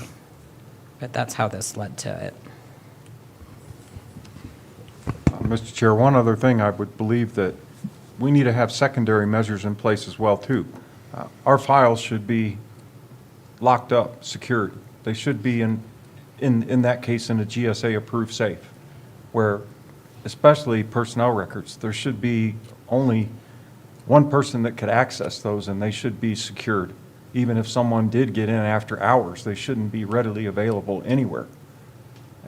And that's something we should look at internally to make sure we've taken the steps to secure our building even when we're not here for any unauthorized access or anything that's available, easily available, that they could just walk off with. Missing files, there's just no reason that anything should have went missing if it was locked up properly. Mr. Chair. So Commissioner Reardon, that was addressed, and we actually had a lot of the locks rekeyed. So like the clerk office where all the HR files, they have a different key than finance. Finance has their own key, the town manager has a different key. That was something Commissioner Powers was actually very strong about, was trying to make sure we were protected. It was something he really worked on, but I had worked with him to get a lot of the keys reset, and we made sure that the HR files were able to be locked, because that was an issue. I think it was Commissioner Naya, actually, who noticed one day that the little metal piece that goes on the outside doors that's supposed to keep the door from being able to open, he actually noticed it was gone, and so we got all those replaced too. So we have put in measures and stuff in place since then. And we did have cameras added to all the alcoves outside all the doors, so, and no one can get in from the outside without it being detected by the camera. Yeah, that's good measures. And another measure that always the typical big businesses, federal government takes is whenever an employee leaves that had access to the building, you change the codes, you rekey the locks, you do all the necessary steps to ensure that there's no unauthorized access. When even someone retired, they made sure that they took the key, they called in work order to get the locks changed or the access key cards changed where you just couldn't still access the building. But a lot of things you could do. So at this point, I think we could kick this idea around to try a 90-day trial, if that would be pleasing to the rest of the commission, or do we need further study? What do we want to do with So this? are folks? you asking for like a couple of possible scenario ideas that we could try out? Yeah, kick some ideas around, see what the interest is in doing this with the commission.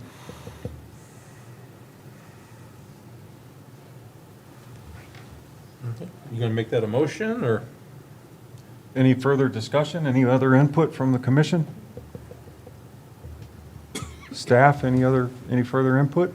Chief? Mr. Chair, Commissioner Reardon, maybe along with that, we just get together for the people that are going to be the decision makers. We can come over here and do a threat assessment of the building. I think the front part of the building too, people aren't just going to walk in.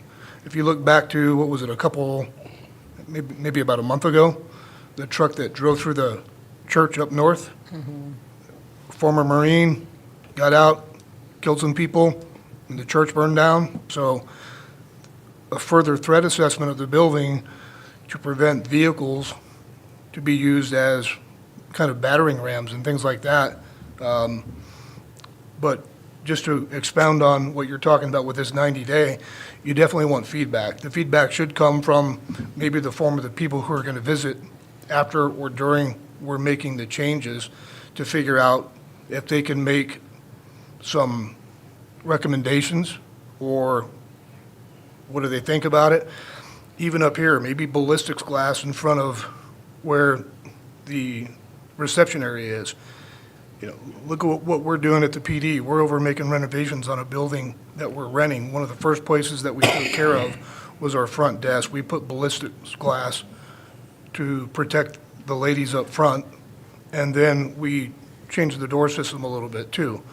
We've got one door, in my opinion, that I want to get away from the code, because once people learn the code, no offense to maintenance or anybody like that, but once we get to maintenance and people like that, if like you mentioned earlier, if they quit, retire, or whatever, who's to say they don't come back in the middle of the night? They know the door code.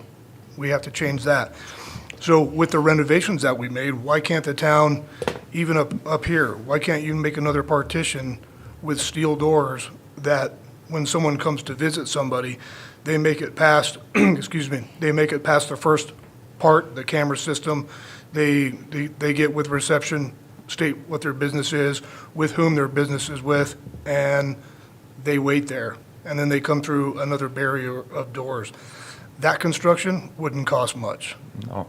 So, And we have a maintenance department, and if we could get approval from the school district to do it in a temporary fashion, where, True. like I said, it's like a truss that you put up and lag bolted in. It could be done with our skill set that we have in our own town without hiring a private contractor to do that. yeah, and part of the issue is too, this is an old school, yes? Yes. So you get your typical elementary school doors, every one of them has glass. You punch your way through the glass, if you have a mechanism from the outside, you can open that door from the inside because it's a push bar. And it's simple, so maybe the doors have to be changed. Pretty expensive. I mean, we've talked about new buildings, new town halls, new police departments.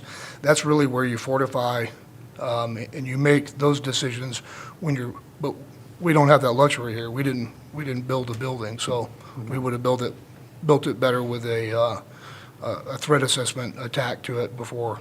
But there's a lot of inconsistencies for the security here that could probably be improved, and we could talk about that as well. Mr. Chair, I guess on that, if it's something the commission would be willing to do and push this off till the next meeting, would it be okay if the chief and I got together and did this threat assessment and brought back what the recommendations would be from the professionals for threats? Sort of plan options? Mm-hmm. I think that'd be a good idea.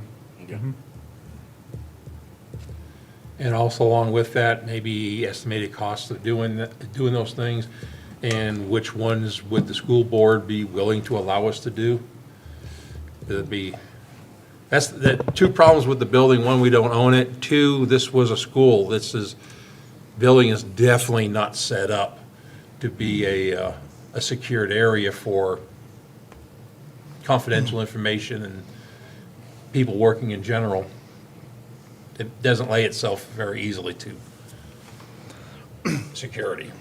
Yeah, Mr. Chair, and just on that comment, I mean, the building was probably erected at a time when active shooter and school threats were not a thing, so. Yeah, this was, I think, Yeah. mid-'80s? Yeah. Yeah. It was definitely designed to exit. 84. I remember exiting all of these doors as a kid, so. I believe they said 1980. Actually, this building was built after the other one. The other one was built in '84.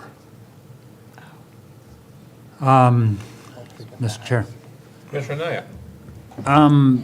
weren't we just talking about doing security officers for the school?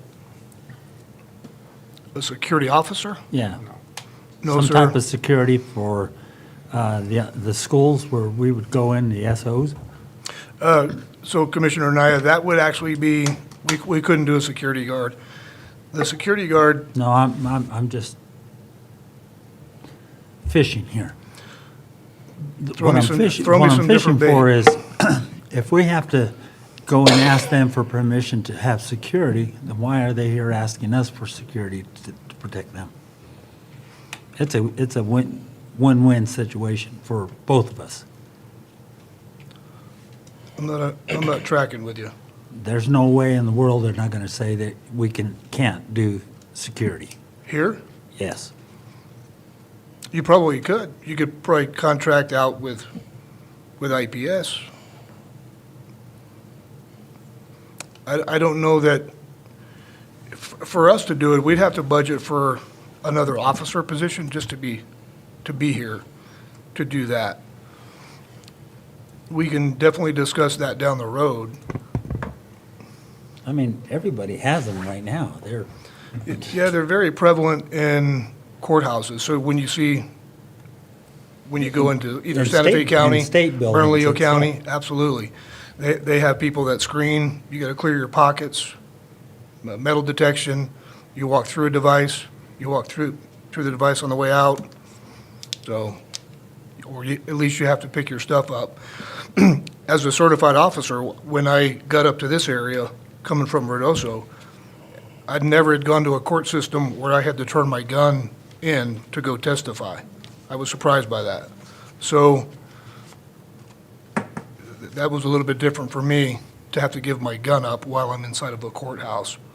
But I guess the point is that they have dedicated sheriff's officers assigned to the courts.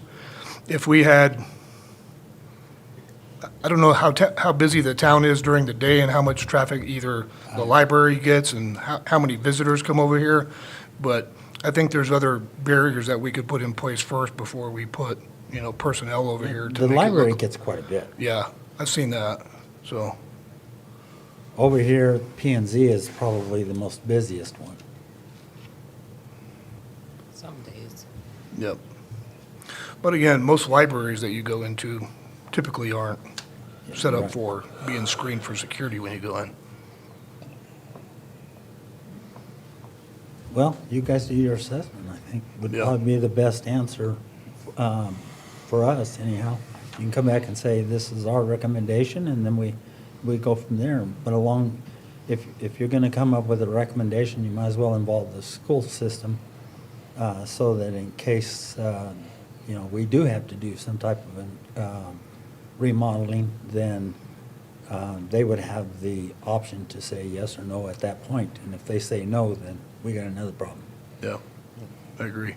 Mr. Chair, Commissioner Nye, that's actually not a bad idea. We could probably ask the superintendent to come and do the threat assessment with us. It may just be a good opportunity for him as well, since many of the buildings are built similar to this one throughout the school district.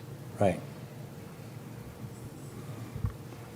Mr. Chair, Mr. Reardon? and as part of that, I'd like to have our maintenance folks come up and do a quick look at simple framing to put in a set of double doors, double steel doors, just to get an idea of what it would cost us internally to do that, should the school district approve a temporary structure.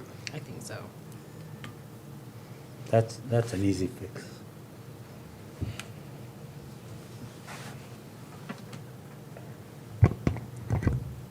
All right, so are we good for okay. Then we can go ahead and move on. All right, so the next discussion item here is commission to discuss and take action on holding regular meet and greets with constituents. Mr. Chair.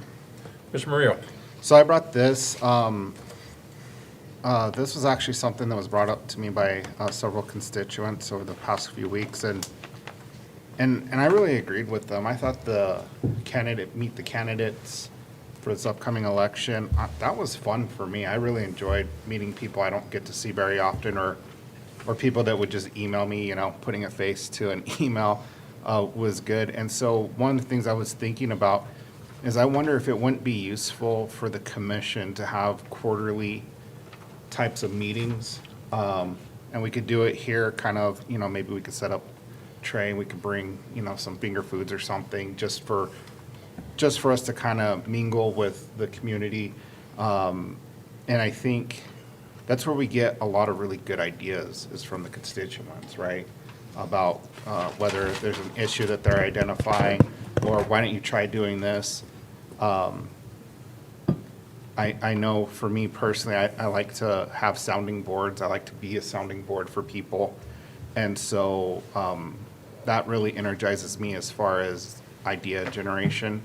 And so I wonder, at the end of the day, if we were to have quarterly meetings that were consistent, where the majority of the commissioners, I understand life happens and maybe they can't attend, right? The same as being here tonight.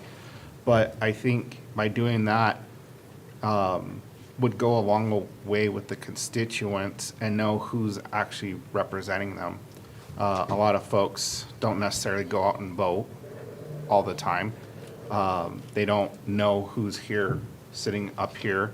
And I think it would be a way to build rapport and trust and accountability for us with our constituents over the time period. And I have a feeling that doing something like this, one, would make us a closer knit community, and also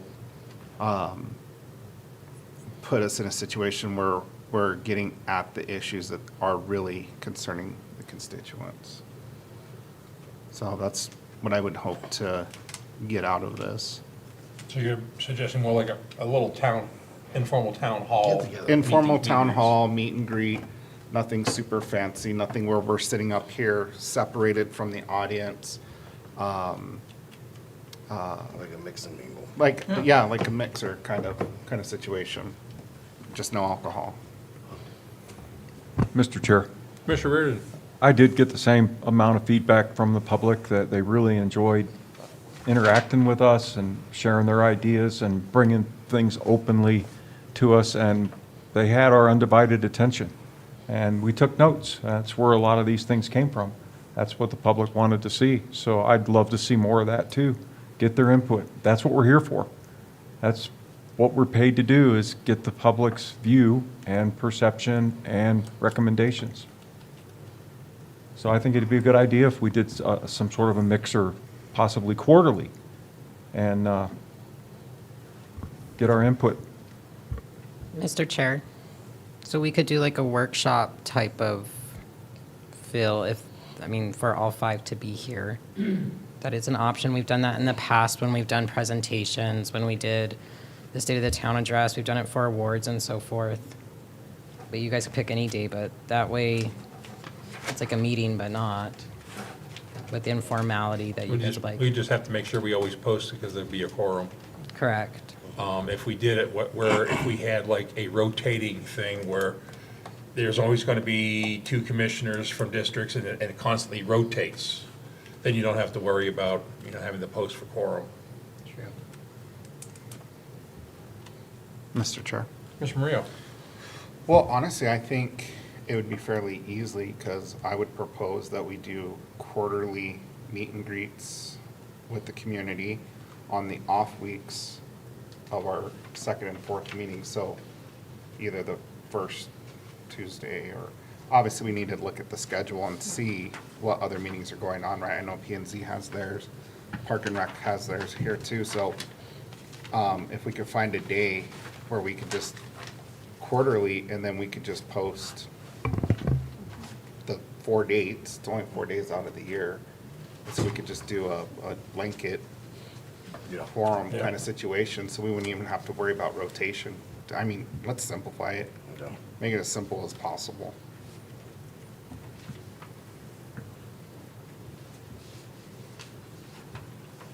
Do we need to make that a motion? Well, probably if we're going to make it a policy.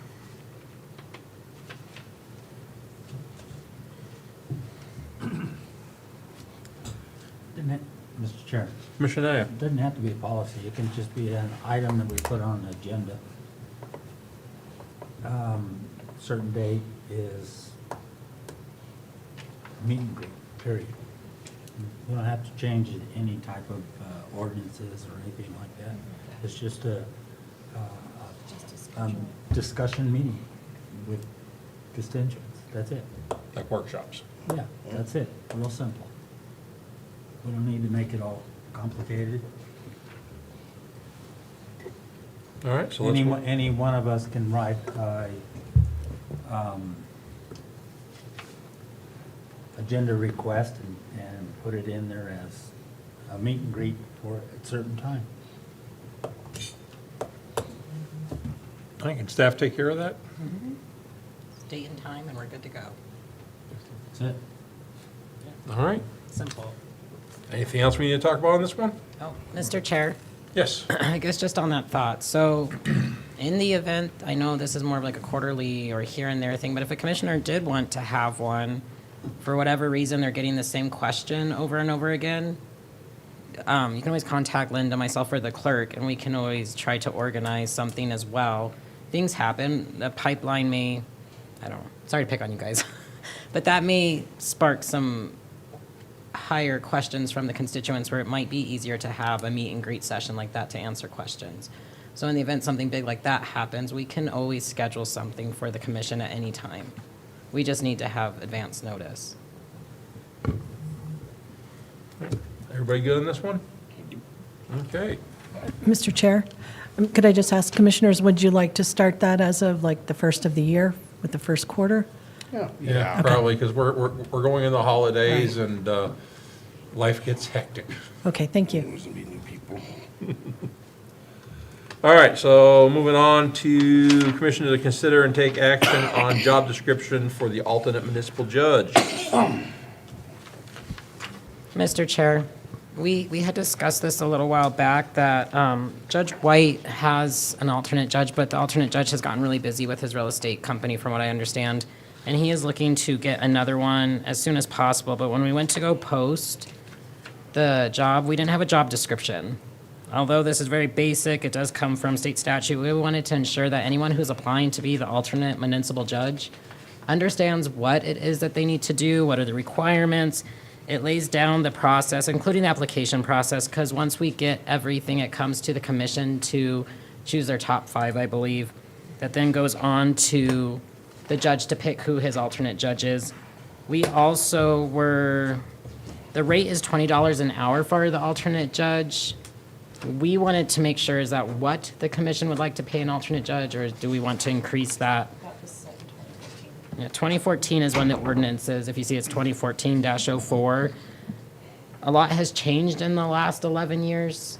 So I don't know how many people would be interested in being an alternate municipal judge at $20 an hour. Maybe if it was a little bit more, they would be there more often. I know that as the PD has been citing more to the municipal court, they're going to see more cases and probably need the alternate judge. We've also had discussions about citing DWI cases to the court, but with only one judge there, it makes it a little bit more difficult, because we do want to have it where those that do get cited and so forth have more opportunity, different dates to go to court. I believe right now it's just Monday, Tuesday, and Wednesday. And it's only in the morning. It's like 9 to noon or something. It's very limited hours. So if we have an alternate judge who can take over first part of that time, it would help out Judge White quite a bit. Mr. Chair, Commissioner Milligan? what is the current pay rate of a alternate judge? $20 an hour. Just What's the state average? state average, yeah. Mr. Chair, I don't know the answer to that. We didn't actually look into that. Mr. Chair. Mr. Murillo? So 2 things, because it's in the ordinance at $20 an hour, do we have to do an amendment to the ordinance then? That would have to probably be changed. Okay. And then the Yes. second question is, it sounds like what we really need is a second judge. So wouldn't it maybe make more sense to consider a part-time judge that can do Wednesday afternoons, Thursdays, and Fridays? Mr. Chair, Commissioner Murillo, I believe that's what the alternate judge is well, I guess it is kind of a part-time. They're only paid when they're here, but that's something we can ask Judge White. Yeah, just because when I was looking at this job description, it does say this position is not full-time or part-time. It is as-needed position. So I wonder if we should have 2. It sounds like Judge White is part-time anyways. So the other element here is that the court is separate from the commission. The commission does not govern the court. The court is a separate entity. So if Judge White would like to have a second judge, he would need to bring that forward. And he determines hours when court is open and all of that. It's his domain. So that's just something to keep in mind that's a little bit unusual with the court and the commission. For sure, no, I understand that, but I think it's just worthwhile having the conversation, because I know I've talked with the chief about this, looking at other things and basically making the court a lot busier than what they are now. Because I think that's an issue with law enforcement currently is they have to wait, they have to schedule, they have to anticipate when it's open, and that's not an effective way to run a law enforcement agency. They need to be able to move people in and out, and so that they're, and that just goes to job satisfaction at the end of the day. But, so I think it'd be worthwhile having that conversation with the judge. Like, hey, we're open to doing something different, and he could be the lead on that for sure. I respect his opinion, but we're growing, and a part-time judge is not going to work, period. And I'm not saying that he needs to go work full-time, but we need to consider different options that can fill in those gaps, because it really should be an 8 to 4 kind of thing, Monday through Friday. And the pay for the alternate judge, that comes out of the court's budget, right? So that's the other thing we're have to, Yeah. Judge White's kind of look at is his budget And we we can don't- plan for Yeah. that, yeah. I just don't want to, have anybody blow their budget because we're trying to do something. Sure. And it doesn't have to be immediate, right? Yeah. We could do the part-time now, and plan for when we go into budget season to take into consideration that we might have 2 part-time judges or part-time judge and a full-time judge, right?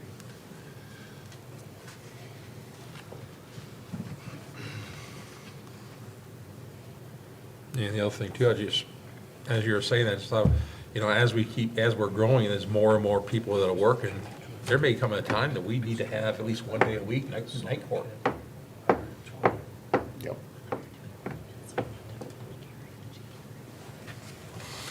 Getting too big for our own britches.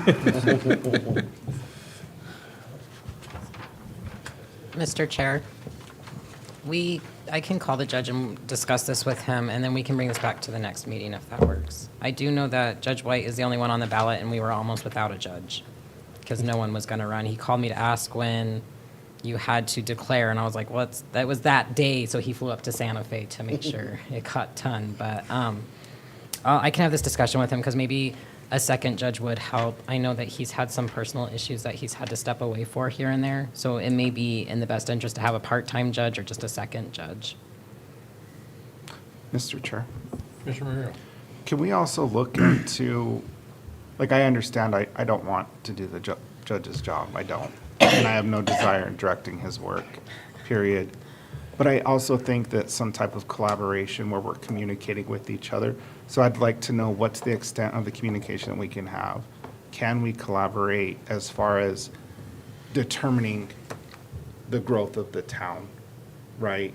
It's not just our decision how the town grows. The judge is involved with that. The P&Z is involved in it. And I think we need to have more dialogue than what we have currently. Mr. Chair. So I'd be curious about that. Commissioner Murillo, because he isn't another elected official. So at any point in time, the commission can reach out to Judge White. I know that if you go over there, he's going to give you a cup of coffee, and he will love to talk about the town.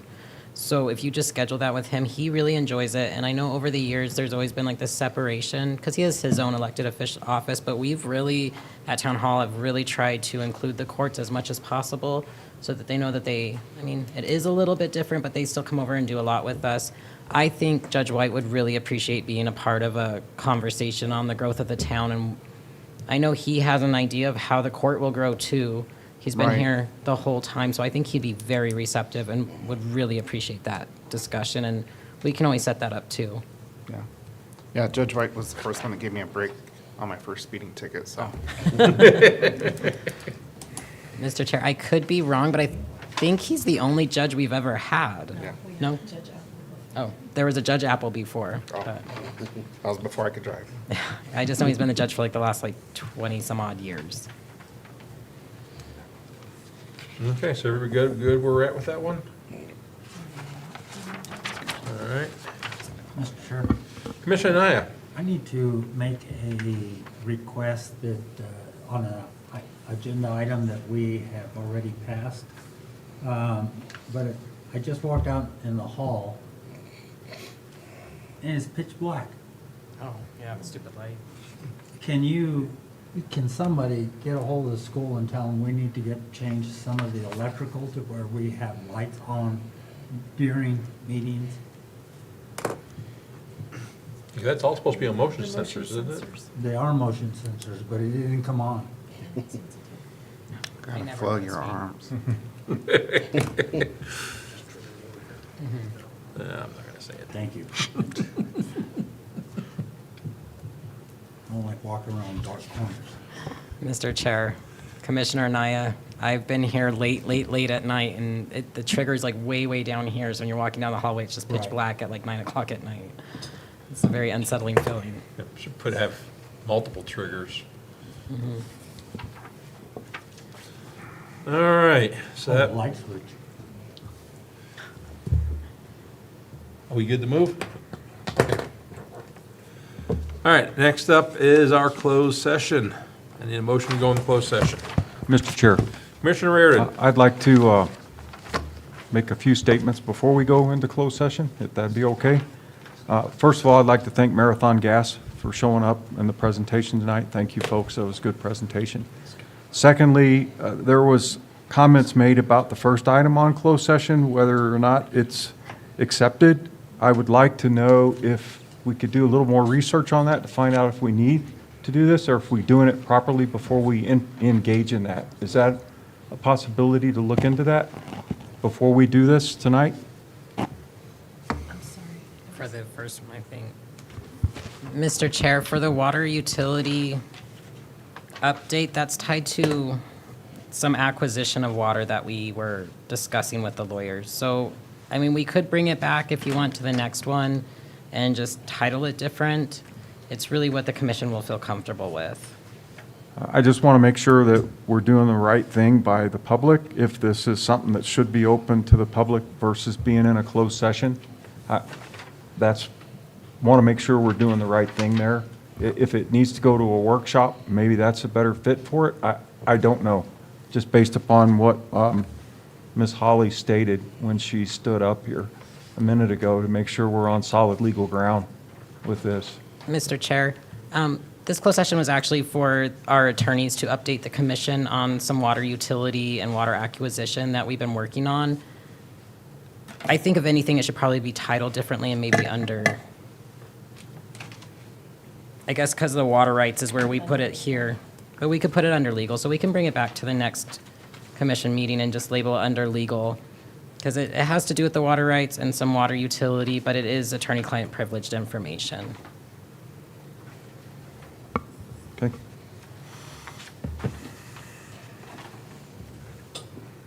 And the second comment I had was just for clarification on, we talked about this last meeting, that's why I can actually say it in an open meeting now, that we wanted to discuss Ms. Burke's contributions to the town to fill in the vacancies left over by folks leaving and compensate her properly for that. So that's what that item is on the closed session for tonight. I just wanted to make sure that the public knew that.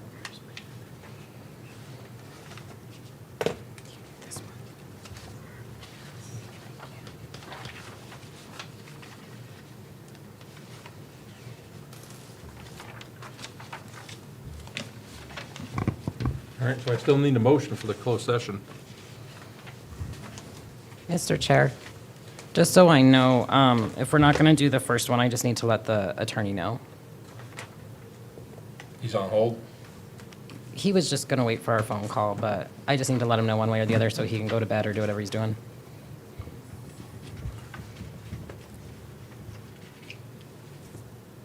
Oh, what does the commission want to do?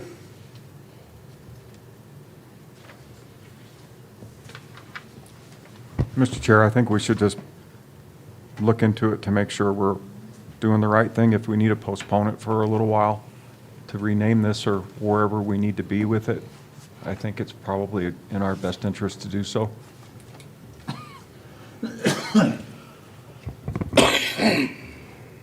All right, so are you going to make a motion to delete that one and go into closed sessions for 2 and 3? I can. That's what we're waiting for. Okay. You can do it. You're better at that than I am. Mr. Chair, Commissioner Murillo. I move that we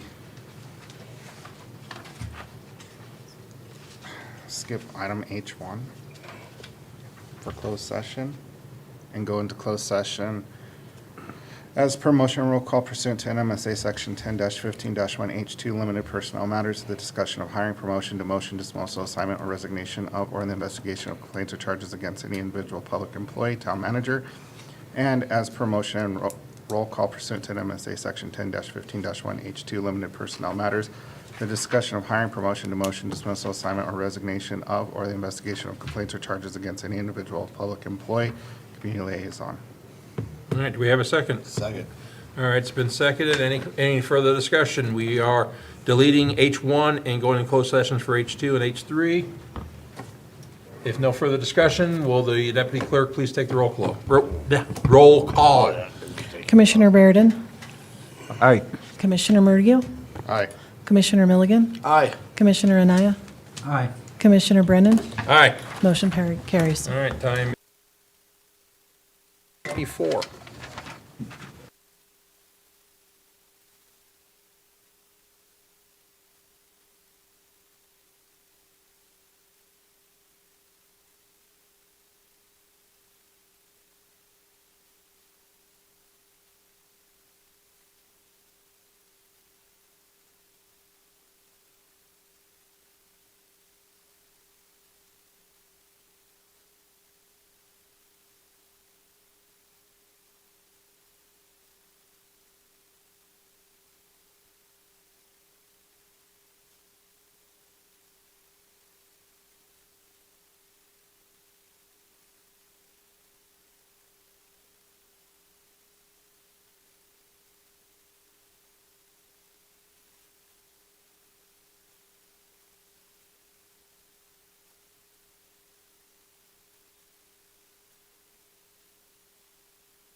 All right, we're back. I need a motion to come back in open session.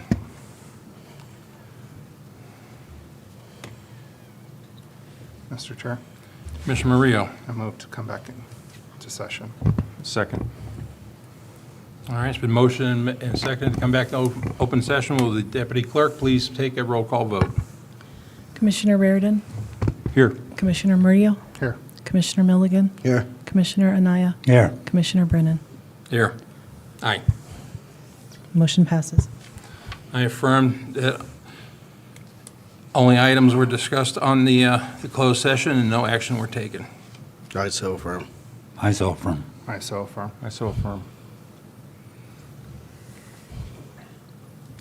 All right.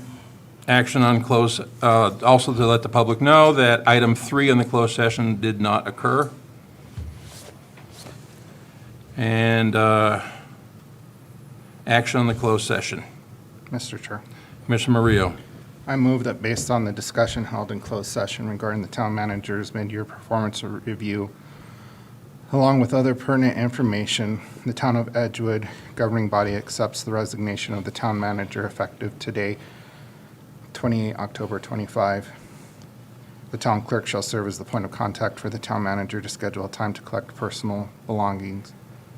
Also, that we include the town manager, Nina McCracken's 28 October 2025 mid-year review document that was presented in the closed session to be added to the town manager's personnel file by the town clerk immediately following the adjournment of today's town meeting. All right, do I have a second? Second. It's been motioned and seconded to accept the resignation letter of the town manager, Nina McCracken. Will the deputy clerk please take a roll call vote? Could I please clarify who was the second? Commissioner Commissioner Reardon. Reardon. Thank you.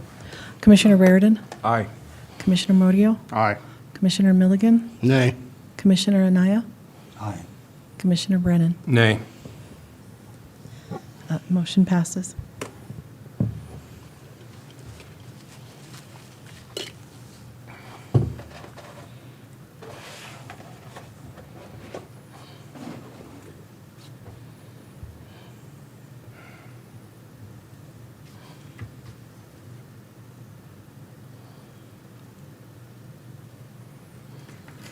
All right.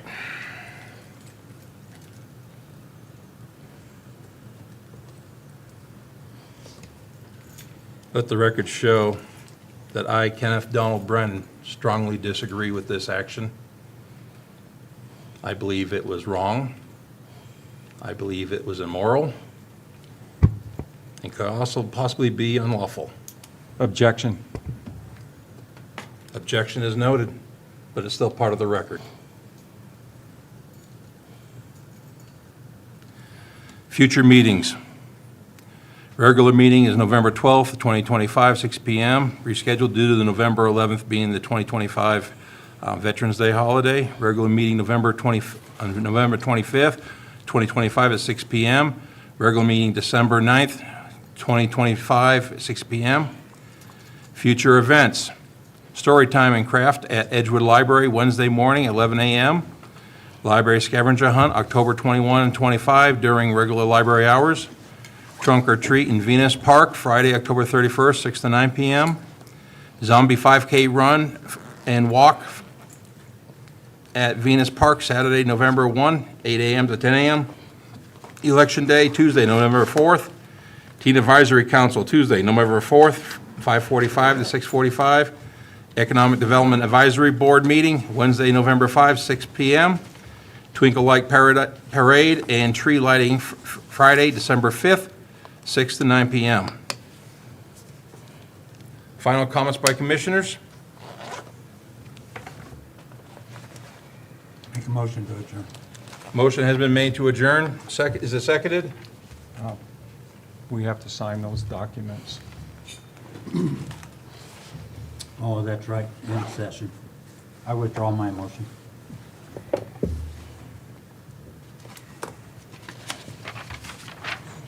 There was a second on that motion? No. Okay.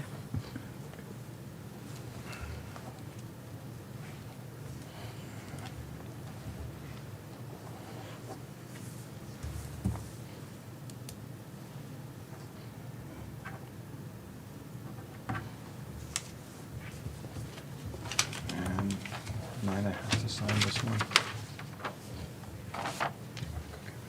Yeah.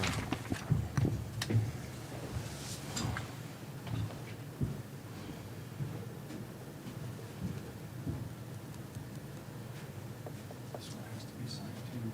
It says dating when you got it. That's all it is. It's all back.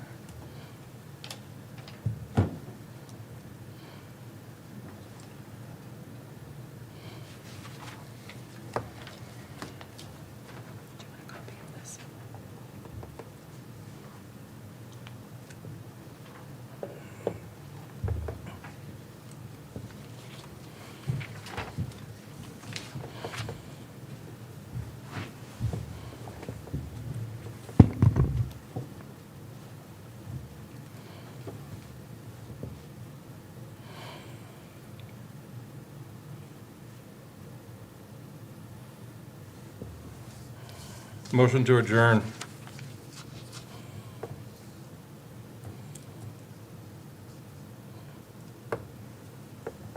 Mr. Chair, Commissioner Murillo. I move to adjourn the meeting. I second the motion. Meeting is adjourned.